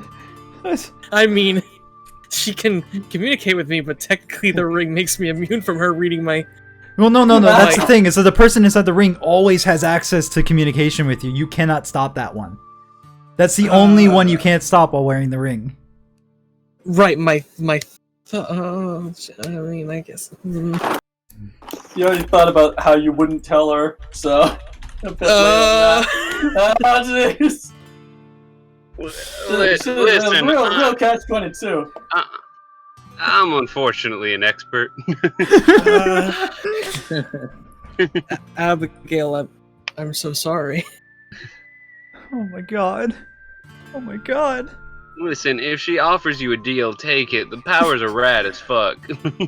I don't know if this woman, spirit, soul... You don't know this is a patron power entity, no. I don't think she's in any position to make a deal. I'm just adding that out there, putting it in the ether is all. Simon, let's back away from this hot mess for 2 seconds. Simon, you're helping filling up barrels. When you notice, this shouldn't exist. This oasis shouldn't exist. There's not enough rainfall to make it this deep. And you like looking through, it's like clearish water, so you're able to like kind of see at the bottom. You see like an ornate water skin at the bottom. Oh, shit. It's not that deep. It's like 10. You could easily swim down and grab whatever's at the bottom of it, no problem. But you like see something down below. It's like 10 feet into the water, 10, 15 feet. It's super easy. You just swim down there. I could get it with my mage hand. Yeah, you could do that too. Absolutely. Points. He's gonna just start like taking off his coat. By the way, I don't know who to give it to. Why is he wearing a coat? I also got an 18 on my Arcana as well. Yeah, so you would have you were kind of distracted by this, but you do notice like there's something weird about the lake. Real fast though, Castor and Clayton, you were the ones that came up with the idea to set off a fucking bomb like this. I want to know which one of you wants the luck point. I got 2 already, so you can take it. Yeah. Awesome. Okay, so Because I did give you the first one I got after you literally saved my fucking life. Clayton is going to like open up the chamber to his revolver and hold his thumb over one of them, and then spectral fingers are going to come out of the other barrels in the revolver until a full hand is formed of this just like orange kind of like floating specter. I'm just like, I could just grab that for you. Let's go fishing. And then he just like stops and looks at you, and he's like still dead silent. And he just like kind of fixes the boat and just like looks down at it. The hand just like sinks under the water and is just gonna grab the ornate water skin and bring it up. Absolutely, you bring it up. It's this blackish water skin that has like some metal, like silverish metal on the sides of it. It's got a little stopper at the top. You lift it up, and while it, like the stopper is not on right now, and while you pull it up, water begins spilling out of it because you lift it up from the bottom up. And you've noticed while you're holding it, water is still coming out of it. Water is still coming out of it. Water has not stopped coming out of it. It is still pouring out. There's no way there's enough water to fit in all. I'm gonna use a thumb of the mage hand to plug the stopper, and I'm like, I think we just found a pretty impressive item. Yeah, absolutely. If you want to give an identify spell on that too, by all means. Did you like take the water skin to yourself, or did you just hold it? It's kind of hanging between us. If you want to grab it, the mage hand won't stop you and can't stop you because it's a mage hand, but... Yeah, he'll cast Identify on it. Alright, so you're like looking at it, and you realize after about 10 minutes of your research, along with all the other items, that you have found a decanter of endless water. Yes! No. This stoppered flask sloshes when shaken, as if it contains water. The decanter weighs 2 pounds. You can use an action to remove the stopper and speak one of the 3 command words, whereupon an amount of fresh water or salt water, your choice, pours out of the flask. The water stops pouring at the start of your next turn. Choose from the following options. Stream, which is the command word for it, produces 1 gallon of water. Fountain produces 5 gallons of water, and saying geyser produces 30 gallons of water that gushes forth in a geyser 30 feet long and 1 foot wide. As a bonus action while holding the... Yeah, you can. I'm reading that right now. As a bonus action, while holding the decanter, you can aim the geyser at a creature you see within 30 feet of you. The target must must succeed a DC 13 Strength saving throw, or take 1d4 bludgeoning damage and fall prone. Jesus Christ, I'm looking at this thing. Instead of a creature, you can target an object that isn't being worn or carried and that weighs no more than 200 pounds. The object is either knocked over or pushed up to 15 feet away from you. So, like, this solves your water problem. No longer have to worry about it at all. Hell yeah. I'm really happy I rolled a natural 20 on my survival. Same. Yes, Jesus. Originally the DC was 25 for that, and I looked at everybody's character sheets. Like nobody can roll that high. Like it is impossible. Well, nat 20s though. Well, nat 20, but that's like if I decide that a nat 20 is should break the rules of D&D, which usually I do. But yeah, no, like that was, I did not expect you guys to get this on day 2. I wanted you guys to go into this combat with points of exhaustion. Yeah, that was the challenge, but you guys, you got it really good. You did good. Fuck out of here. So like, you can keep the barrel of gun, like one person's about to pour it out, and then you're like, no, wait. Wait. Hold Hold on. I Put think it we're back. good, actually. Put it Yeah. back. Yeah. Sweep it up. Sweep it up. No, they didn't pour it out yet. So they're just like they're covering it. They stopped, and they're just Sleep it up in lid off. the desert. I know. Put the lid that back was my on. joke. yeah. So they put it on. They put it on the cart. You guys have a decanter of endless water. Who wants to hold on to it? I I will. can hold on. Oh, Simon's got it. Yeah, Simon's got it. Everybody's like, me. I mean, I don't really need it. I don't need water. I mean, I need water, but like, I don't need to be holding on to it. Is my thing. The only reason why I would have been interested is because of the drinks I make anyway. Yeah. Yeah. But this The absolutely. only like, thing I This would have water wanted supply, if it that's was endless ice. Yeah. So you guys got yourself. Simon's frostbite cantrip, and then Yeah. I can make snowballs. you can literally do that. Yeah. So Galen's just like, well, I guess that solves that problem. You guys did can't good believe work. We do that sometimes. I've noticed. Well, obviously we're not going to ask for anything. We're just happy you got us out of town without your help. And he like kind of like shakes his head and looks at none Yeah. of us would have made it. Yeah. You're right. It's all right.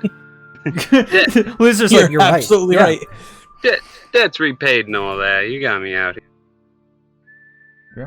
All right. Well, I So say we're for ready you, to we'd continue be, on. Just fine. So really, it seems like an unfair trade, but whatever. All trade should be fair trade. I agree, but Galen's been. I riding don't hold me for a people to their while. weaknesses. We Good point. require sacrifice. Remember who turned you invisible back there? Let's Lucius? go. Lucius? Am I still invisible, by the way? I didn't attack anyone. It's an hour type thing. By now, it would have dropped. Yeah. That would have been pretty good. But here's the so Lucius, Yes. she has not Yes? stopped crying. She has her own endless class. Endless No. noise. No. There are no.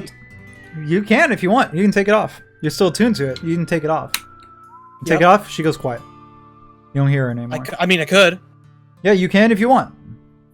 I could. You could totally leave her in darkness, all alone to herself, in this trying time. You absolutely could. A certain expert I know says that that's kind of the worst way to go about it for your mental health. Right, Yeah. which is why I could. Yeah. I didn't say I was going to. Yeah. So but like, you guys have kind of gotten back on your cart. You've loaded up. You got water. You got the food. There's no reason to ration this out anymore. You got as much water as you need. Hell yeah. And you guys you're making your trek. You pass over the dunes. You see some cactus, some cacti, and eventually you do start to notice that the terrain. Juice? Yeah, yeah. He's like, guys, we might need to. We might. No. What if we run out of water? We might need to. Don't tell any of our folk that we have the geyser. Yeah, but so like you notice that the terrain is starting to turn a lot more green. There's a lot more vegetation. Eventually, you do manage to get yourself into what's more like a plain than a desert, as you have traveled far enough north for that. And Galen's just like, we need to keep going this way. Yeah, about that way at this time. It's like as the days kind of progress. All right, Colorado? pretty much. Kind of similar. This is like Red Dead Redemption 2 type of mapping, where it's not like a traditional place in America, but it's like its own thing that kind of represents. My grandparents live in Taos, and I very, very distinctly last time I visited there noticed that like within a 30-minute drive, we went from desert plains to wide sweeping wheat fields. No, that Yeah. As we happens. passed over That happens the here. Philmont Trail. Yeah, it's very Yeah. picturesque. So you got that, and Galen's kind of like leading you to Riverdale. Like this is where they would like to go, and it's like, all right, we're gonna want to be careful up here. If they see us as a threat, they'll shoot on sight. Well, Do we it's look good like we're a all threat such to friendly you? faces. He like looks across everybody. Speaking of being friendly, guys, what is our goal right now? We are getting to Riverdale. We are dropping these guys off. I have contacts in Riverdale. We can increase our own standing there. We are... we have not exactly free reign because the Dragon's Keepers don't do everything up there, but we will be in a much better position to do whatever the fuck. Well, what I'm asking is, whatever the fuck are we going to want to do now? Well, I don't know about you guys. Galen speaks up, and he's just like, I'm planning to convene a council. I was gonna talk to Jext and see if we can't just get something going. And here's what you know, Clayton. Jext is the original leader of the Dragon's Keepers. He was the founding father, as it were, and he founded the gang 40 years ago ish. Just from what you understand, this gang's been around. Now it's a relatively low clientele. Like there's not that many members because it's all about it's less about a strict code and more like a following of hearts. So it's like it's kind of like that idea. Those ideals kind of weed out everybody that it doesn't quite belong. So it's like it's always maintained like this very smaller group, but it's always been like more quality over quantity with them, like the strength of heart less than the strength of numbers. But Jext after he had founded Riverdale, he had stepped down. He had stepped down from leadership, and you know that the Dragon's Keepers hadn't had a formal leader since. A bunch of commies. Yeah, essentially, like it's all like of one mind type of deal. One mind, one heart. Like usually it's a unanimous agreement with how to handle situations. And if it isn't, like there's ways to solve those type of disagreements without too much violence. Now, Jext is still around. He actually resides in Riverdale, and he personally is like, he's not the mayor, but he's the closest thing to a mayor in a town. Like he's more like a village elder. But the one thing you do know is you've met him a handful of times. He looks like he's in his 20s. he is not. You hear tales about going back 40 years. There's no way this face matches that age at all. Yeah. That's the one thing you've never quite put your finger on. You don't know. Nobody else seems to mind. Nobody else seems to ask those questions, but that's just kind of the deal. It's the way it's been. And you guys are making your way to Riverdale. There's more trees. They're not necessarily huge, but you do notice Castor. Would we have taken a long rest in this time? Oh yeah, absolutely. It's been a few days. Yeah, it's been a total week total. Yeah. And you hear like the snapping of a branch in a tree. Do I have anything in my hands at the moment? It depends. Are you the type of person that always holds something?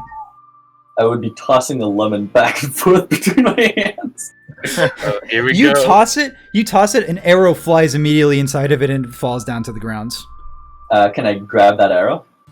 It's not at you. It's at the lemon. It's at the lemon. And the lemon is in my hands. Like that's. I thought you tossed it. I thought you tossed it. Yeah, that's what I thought. You were tossing the lemon from hand to hand, like back and forth from hand to hand. Oh, okay, yeah. Never mind then. Yeah, you're tossing it. So when I hear it, I go ahead and turn around and fling the lemon in the general direction as an that's attack. when it immediately like gets impaled by an arrow. Gotcha. And Galen's just like, hold it there. They won't show any harm to them. They won't show any harm to you. Alright. Sneaking up on us is harm in my view. It's not. Change that view. Yeah, hold on. What is currently like? What caused the cracking of branch? It was in a tree. You heard it inside of a tree, like up in the branches. And Galen just kind of stands up, like, I'm Galen Carr of the Boars. He's Gaylord. I'm here to make contact with Riverdale. I mean you no harm. We are just here on our way. And you actually notice now through the trees what appear to be like hooded figures that like one of them gets out of the tree and into the middle of the road, throws his cowl down, and you notice like the long pointy ears of a wood elf. It's like, Galen. Around the elves, watch yourselves. That's racist, Castor. Galen, I'm glad I could see you again. Sorry, we didn't notice you at first. Here, come on in. And they start leading the cart. And it's just like, I see you have Clayton with you. You actually recognize this. You don't necessarily know him per se, but this is a wood elf that belongs to, and I have the notes here real fast. I can go ahead and bring them down here. This is a bandit of Mercy's denizens, a group of wood elves that all have like kind of scorch marks on them. So he actually has like a scorch mark on his face, much in like Avatar: The Last Airbender Zuko would have one. He has a he's burn an edgy mark. boy. He doesn't seem to be acting too much. Hot is what you're saying. No, you don't necessarily know him, but you've seen him around town when you've been in Riverdale. So it's like you're known in the Dragon's Keepers, and therefore are known to the other bandit groups that kind of have this parlay with each other. It's like, we're not too much farther. We just gotta go through the brush and drop the illusion. And you guys actually go up right to like a small wall of what seems to be like a fallen over trees, and like he just kind of like whispers something like Elvish underneath his mouth, and the illusion drops, and like a little cutout way in the tree trunks of fallen over trees makes its way. It's like, come on in through. We follow. Yeah, absolutely, and everybody begrudgingly. Yeah. You see the standard like not the Western town like in the desert, but like one that would be more in like one you might see in Red Dead Redemption 2, where there's a lot more foliage around.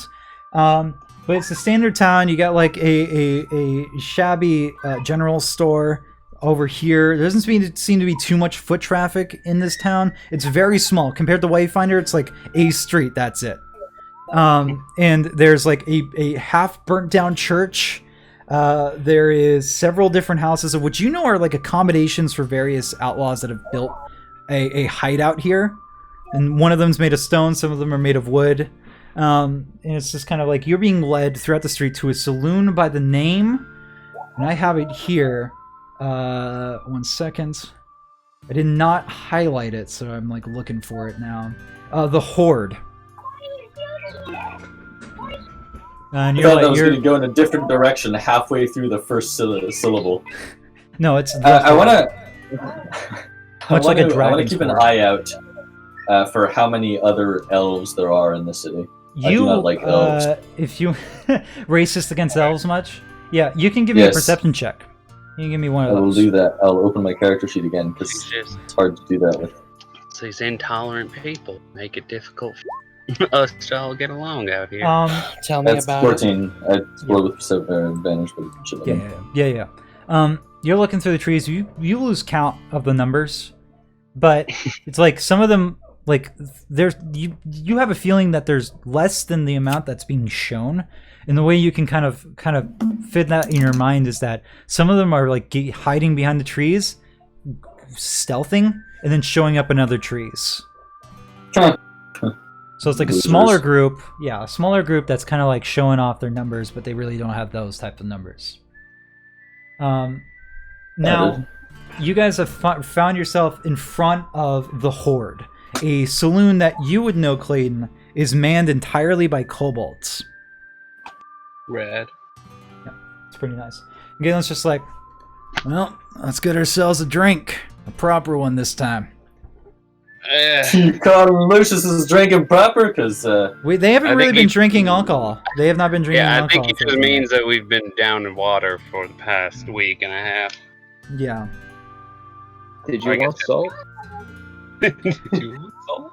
And we're getting pretty close to the end here, so I'm just gonna go ahead and run through a few things. So you guys enter the Horde, and you do in fact, like over the counter there seems to be one that seems a little bit higher than it should be, but very much a red-skilled kobold that's just kind of like cleaning the counter furiously, like almost frantic and twitchy. He's kind of like looking around. It's just like, guest, and you see him hop down behind the counter, go all the way to the other side, and like go to where like the little hatch is where you flip it up. He doesn't need to. He just walks underneath it, and he's like half Castor's height. Does he say guest for every person that walks in? No, like, no. He's just saying, he's repeating it. Yes. No. Stay. Drink. Yeah, definitely. Drink. And Clayton, you know this to be Haugen.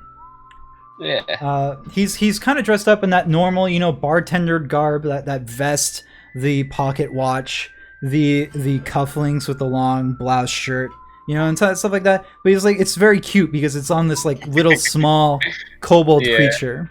He's just like, sit.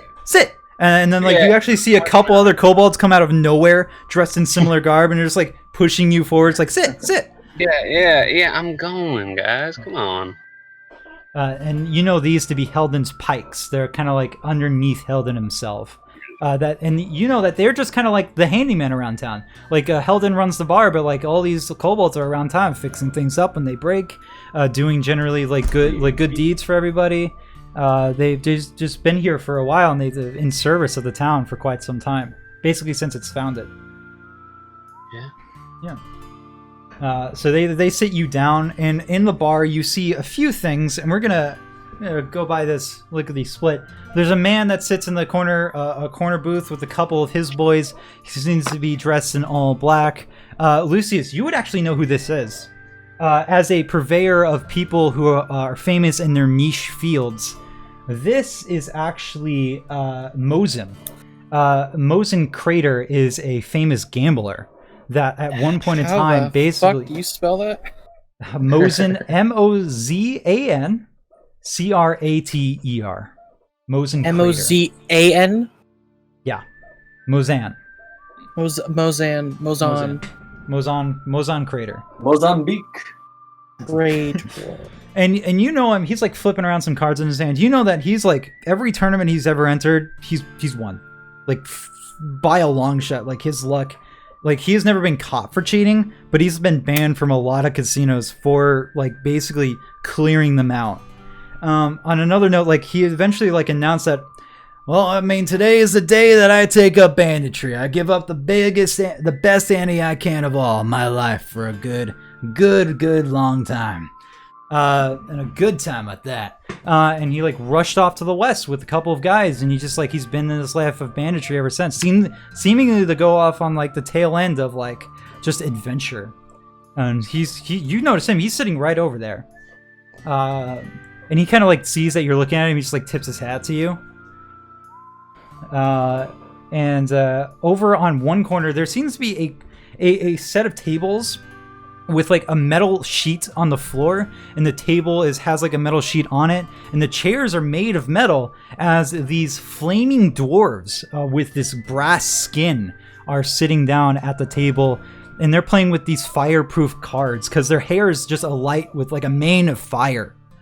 And they're just one of them is like plays a weird card, and the other one goes, "Hey, hi, you fucking cheating there, huh?" And it's like, I don't know what you're talking about, boss. I would never cheat. Never to you. And it's like, I know when I'm fucking being lied to, huh? And he like takes a hammer and smashes him in the face, and he's just like, oh, get up. You're looking a wee bit, a little depressed there on the floor. Here, I'll get you a drink. And he like sets on a drink, not like on his face, just like next to him. It's like, there you go, lass. And he just goes back to playing cards. Like there wasn't just a thing that just happened there. And the last one, you would know that Mercy's denizens, the elves, are all kind of at their own table at the opposite end of the bar, staying as far away from the dwarves as they seem to can. And they're just a bunch of various wood elves. They got bows and arrows and whatnot. Some of them have guns, but you have a feeling that they don't really use them as much. They prefer quiet scenarios. But however, in the middle of the bar, you actually notice like two people sitting off the side, and you would actually know who these people are, Clayton. These are... There's a golden dragonborn with like a blue collared shirt on and like a hat and like a red bandana around his neck. And you actually know who this is, as he is real fast. Keter Tirzen. And he's not the leader of the Dragon's Keepers, but like in times of parlay, he's the closest thing to somebody that speaks on their behalf. And it's a very charismatic gentleman. That you know. I mean, he notices you. He's sitting next to another man, of which you do recognize to be Jex, who just seems like a human male in his 20s. He's dressed up in like as average bandit garb as you can possibly think, like just outlaw type stuff on. It's like, think of the most average outlaw, the most average face you can think of, and that's what he's wearing, and that's what he looks like. And but the one thing you've always noticed about him is that he's always had this aura about him, this aura of like bright light that you're never quite able to put your finger on. And they both look at you. Yeah, they both look at you, and Jext raises his glass to you while Keter actually gets up and like looks at you a little surprised. He hasn't seen you in quite some time. Hey, it's been a bit, ain't it? Clayton! Where the hell have you been? You like turned Irish goodbye on us. I had something that was pressing. needed my attention. Yeah, Keter gets up and starts busy walking to driving. you. Jex remains seated at his table at the at a somewhere else. But Keter comes by. He actually gives you a big old fucking bear hug, big old dragonborn hands, like almost crushing you. Yeah. You doing all right? You got scratches, you got bruises, you got holes in you. That's part of the trade. And who are your friends? Oh, Who are all these people? Yeah, I'd be amiss to not let them introduce themselves. He like looks over to the obvious tiefling next to him. It's like, oh, how do I know you? I feel like I've met you before somewhere. He's like looking over at Lucius. You somewhere before? I think I heard about you. You're that Lucius fella, the one that makes the great drinks. It travels around, serving drinks in various different bars. You're a fucking legend in these parts. Clayton, who has known this man for a while, has known Lucius for a while, kind of looking at him like, wait, you famous? Slightly You never famous. talk about Niche that famous. Niche famous. Yeah, but just Just a teensy bit known. Yeah. It's like, and he's like, looks over the caster. He looks very much like this aura of don't touch me, don't get near me, and looking at Simon, who's indifferent. And it's just like, well, who are these people? Nikivorov. Nikivorov. I don't know how to say that right, but I'm glad to meet you. He like holds out his hand to shake yours. Can I just call you Nikki?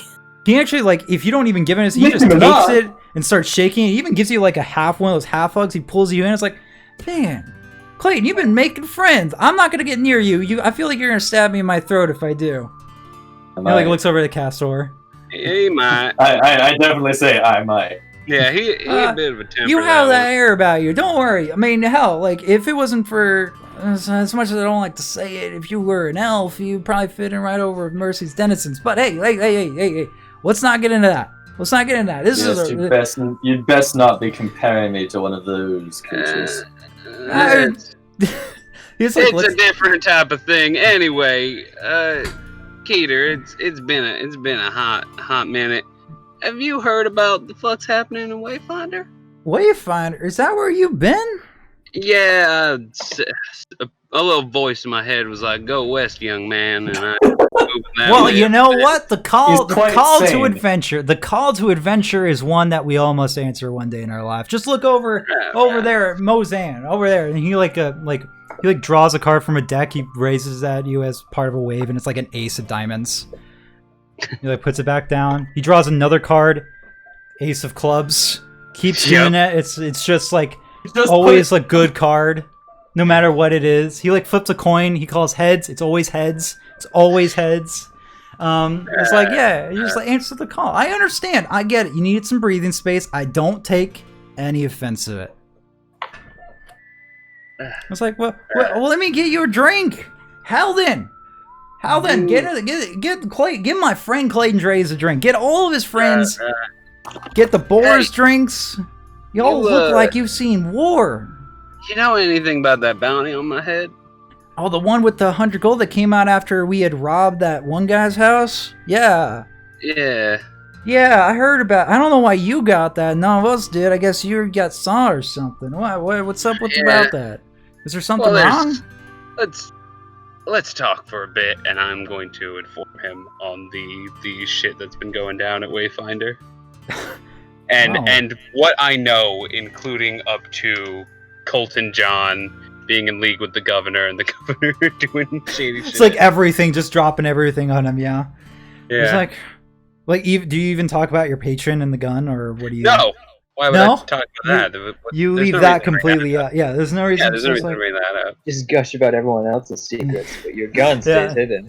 Yeah. Yeah. It pains me as a player because I hear you say this, and as Zaltu, I'm like, oh my god, how much money we could make off this information. Castor was like, oh, whatever, I'm good. Money off of the information took me in. No. Yeah, it's just like, hey, Clayton, that's like he's like 2 drinks down, but he's Constitution, he's still going strong. It's just like, Clayton, that sounds like, well, that's rough, buddy. It seems like you've been through quite a bit. Yeah. Winds have been picking up lately. Well, I mean, man, I didn't realize things are so bad with the Spudder Dust game. We kicked their asses out of Riverdale so long ago. They were basically a small group, no bigger than the Dragon's Keepers. Now they're basically a fucking militia. Yeah. Man, I guess government support would make that. It's like you saying that the government ain't behind the attack of Wayfinder, though. It's just him. Just him, a vendetta, and my capacity to make friends. Well, I mean, you have a quiet capacity. I look over this motley crew. I was like, yeah, honestly, if it was me, I don't think I would have found common ground with all of you. It's really good that we all get brought together in these instances, you know? The world has a way of pushing people together that need to be together. It's so great. And he takes another drink. Remind me, are you a criminal as well? Oh, yeah, I've stolen plenty. I've robbed 500 banks in my time. I'm just fucking, like, go in, pull the gun. It's like, hey, give me all your money, you know, or else I'm going to shoot you. I don't want to shoot you. And they just give me all their money, and I leave. I was like, Castor is completely stony-faced as he says this, and just goes like, okay. It's like, wait, it's like total poker face. Yeah, the Dragon's Keepers don't take bread from the mouth of the hungry. We just take some of those funds that people keep locked in a room and let people starve and fight for, and we do the fighting. You're wrong. If people can't secure their goods, they don't deserve to have them. Well, yeah, I mean, it takes more than one mentality for life. You know, you gotta have all these different perspectives. If everybody's on one perspective, the world doesn't progress like it does. You know, you gotta keep going. Yeah, you gotta butt heads sometimes. Can we evolve? Well, yeah, and sometimes, yeah, absolutely. Sometimes peace helps you evolve. It's like all sorts. That's what Riverdale's all about. You basically can discern that this guy's basically the town crier for Riverdale. It's like, and you kind of like see over on the table where Jext is that Galen has actually sat down and has been talking to him for quite some time. Galen looks a little bit frantic. Jext has kind of just held this more stoic look about him, just smile, look at him, listen to everything he has to hear. And it's like they eventually both get up and actually come join the party hall. It's like, oh, Jext, you want to join us too? You've met Clayton, right? I'm familiar. Yeah. I am familiar. Hello, Clayton. It's been a while. Howdy. It's been a walk. I've heard that you've made some real waves lately. Both intentionally and unintentionally. Yeah, I've heard from Galen's perspective, but I'd love to hear from your own. What's been going on? Repeat everything again. Yeah. Like, that is quite the tale. Second verse, same as the first. And that is quite the tale. Man. Man, I would love to help you out, Galen, but my bandit days are over. I watch the town now. If you want, I can help you guys convene with the other bandits in town, but like they don't. I gotta be honest with you, like it's their call. I only have so much say. May I interject in this as he starts suggesting things like convening with other people? Yeah. So may I suggest that attacking the full frontal force of the Spudder Dust gang is not a clever idea. It'll only cause more destruction, bring more law to this place, which I don't believe is your end goal. If we want to destroy the Spudder Dust gang, cut their funding, return them to the small group that they were back when you managed to kick them out of this place, then we need to cut off their funding. Going after a government official is not the kind of job that you can give a whole crew, a whole city full of bandits. It takes a team. No, I'm on board with you. There's no reason to take. If we take this, well, I say this not only to Gax, but like to the party in general. Oh yeah, and he's. I personally would like to get this cleaned up as soon as possible. I have things I need to accomplish in this territory, and having a bunch of idiots running after me without knowing my name is not particularly helpful to that regard. Have you tried telling them your name? You know what? Yes, I have. Alright. Well, Peace talks are off the table, probably, but... I have a feeling that Big Jimbo just isn't the type to talk frankly. I feel like he meets force with force. Well... Big Jimbo should get taken care of on his own by now. Hasn't it been 7 days? Isn't that what someone in our party overheard in the church? Been a week. Yeah, so it's been a week. It's entirely possible that it has been a week, and it's possible that word has gotten out of Wayfinder. But if the military is the one that's dealing with this problem, then we can kiss our way of life goodbye. More crackdowns on bandit activity. Places like Riverdale will stop being a thing. There's no way we can keep a place like this with that type of force. I don't think it would be in this governor's best interest to send the military after a group of bandits that he himself hired to perform a coup, and it went wrong. I don't think, knowing from what I know about Big Jimbo and everything that you've told me, Clayton, is that I don't think that Big Jimbo's operating under orders on this one specifically. I think they're looking for something, and they just want that. I think Jimbo himself has decided that whatever you took from him, and whatever you did was an affront to him and his. As I'm sure you're aware, possession is a tricky subject. I didn't take nothing from him. I just stopped it from getting to him. So. Oh, that's fair. That's fair. But you've essentially spat in his face, and by the looks of things, that was the wrong move. I did spit in his face. That is fair. We did. We then weren't exactly the quietest on our way out. Now about martial law. Yeah, about martial law. They might not have a choice. Governor Barnes may have his hands forced. If he doesn't do anything, then the word gets out that he did nothing for the situation. If he does something, then he can tie himself. Spudder Dust gang? Big Jimbo's the leader of the Spudder Dust gang. I see. Governor Otto Barnes, from you understand, the Spudder Dust gang is in his pocket.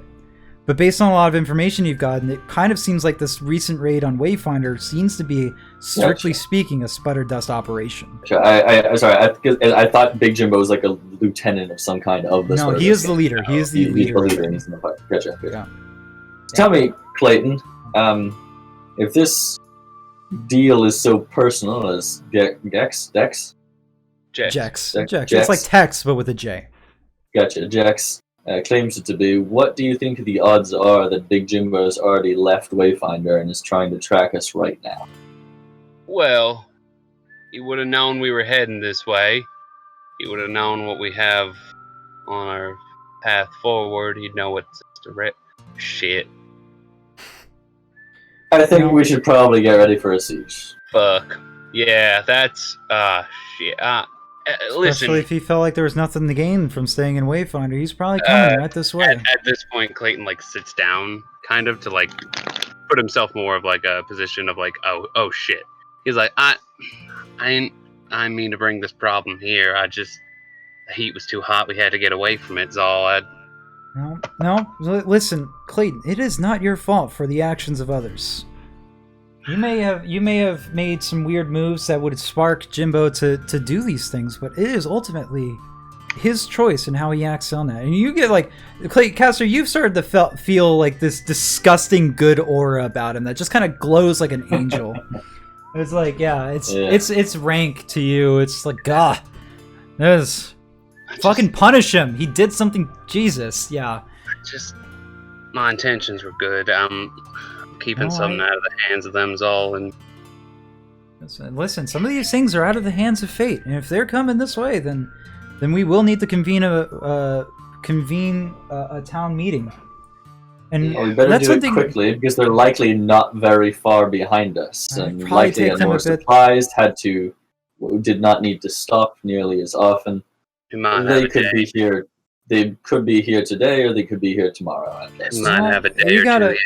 You gotta understand that it is absolutely hard to manage so many troops. He's probably gonna take a bit of time, but I imagine you are right. He is right on our tails. So, rest up tonight. It's sun's coming down. There's no need to talk about this right now. Not when there's not everybody in town here. I'll talk to everybody I know. I'll get everybody around the table, and we'll discuss how we're gonna take care of this tomorrow. But for now, you all seem like you need to tend to some wounds of yours.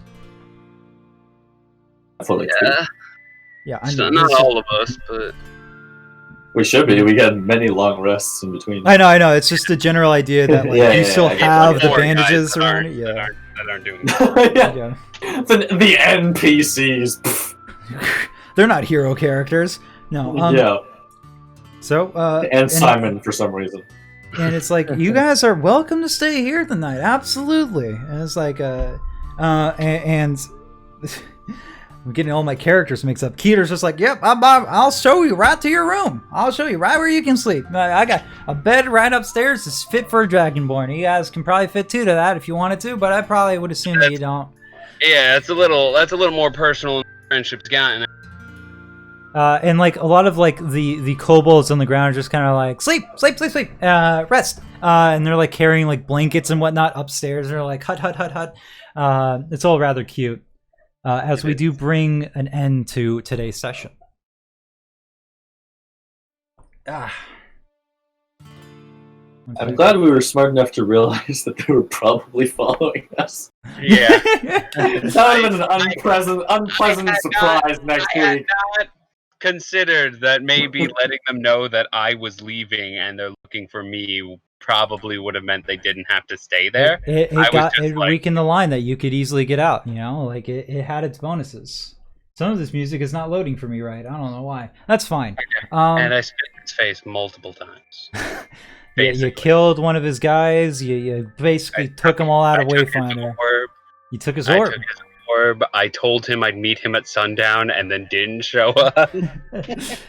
So yeah, that's the #1 rule of Cowboy.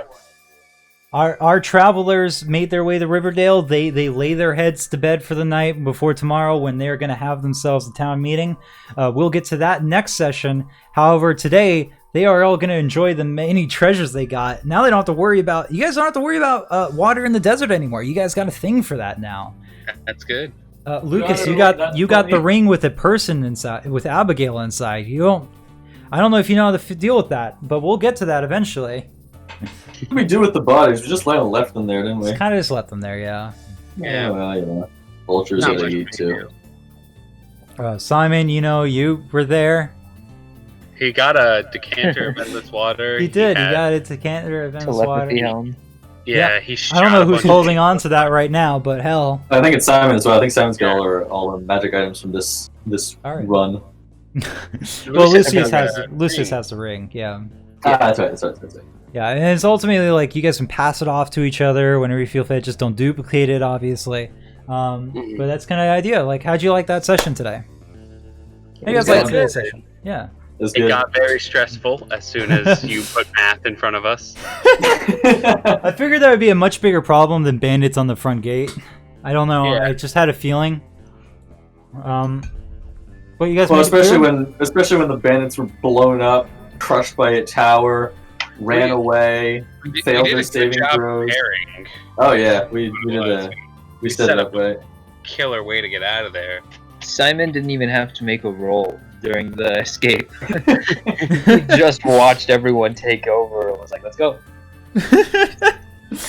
Yeah. I was really happy to get my Omaewa Moshinderu moment, and even though it was on a wolf who couldn't comprehend how a bit over time. So I'm gonna go ahead and just like let's go end the stream here. It's like thanks everybody who was watching. If you enjoyed it, absolutely you should give the channel a follow. Should follow Gerald as well. And don't forget Amazon Prime. You too. Amazon Prime. You too can give me money for no feasible reason.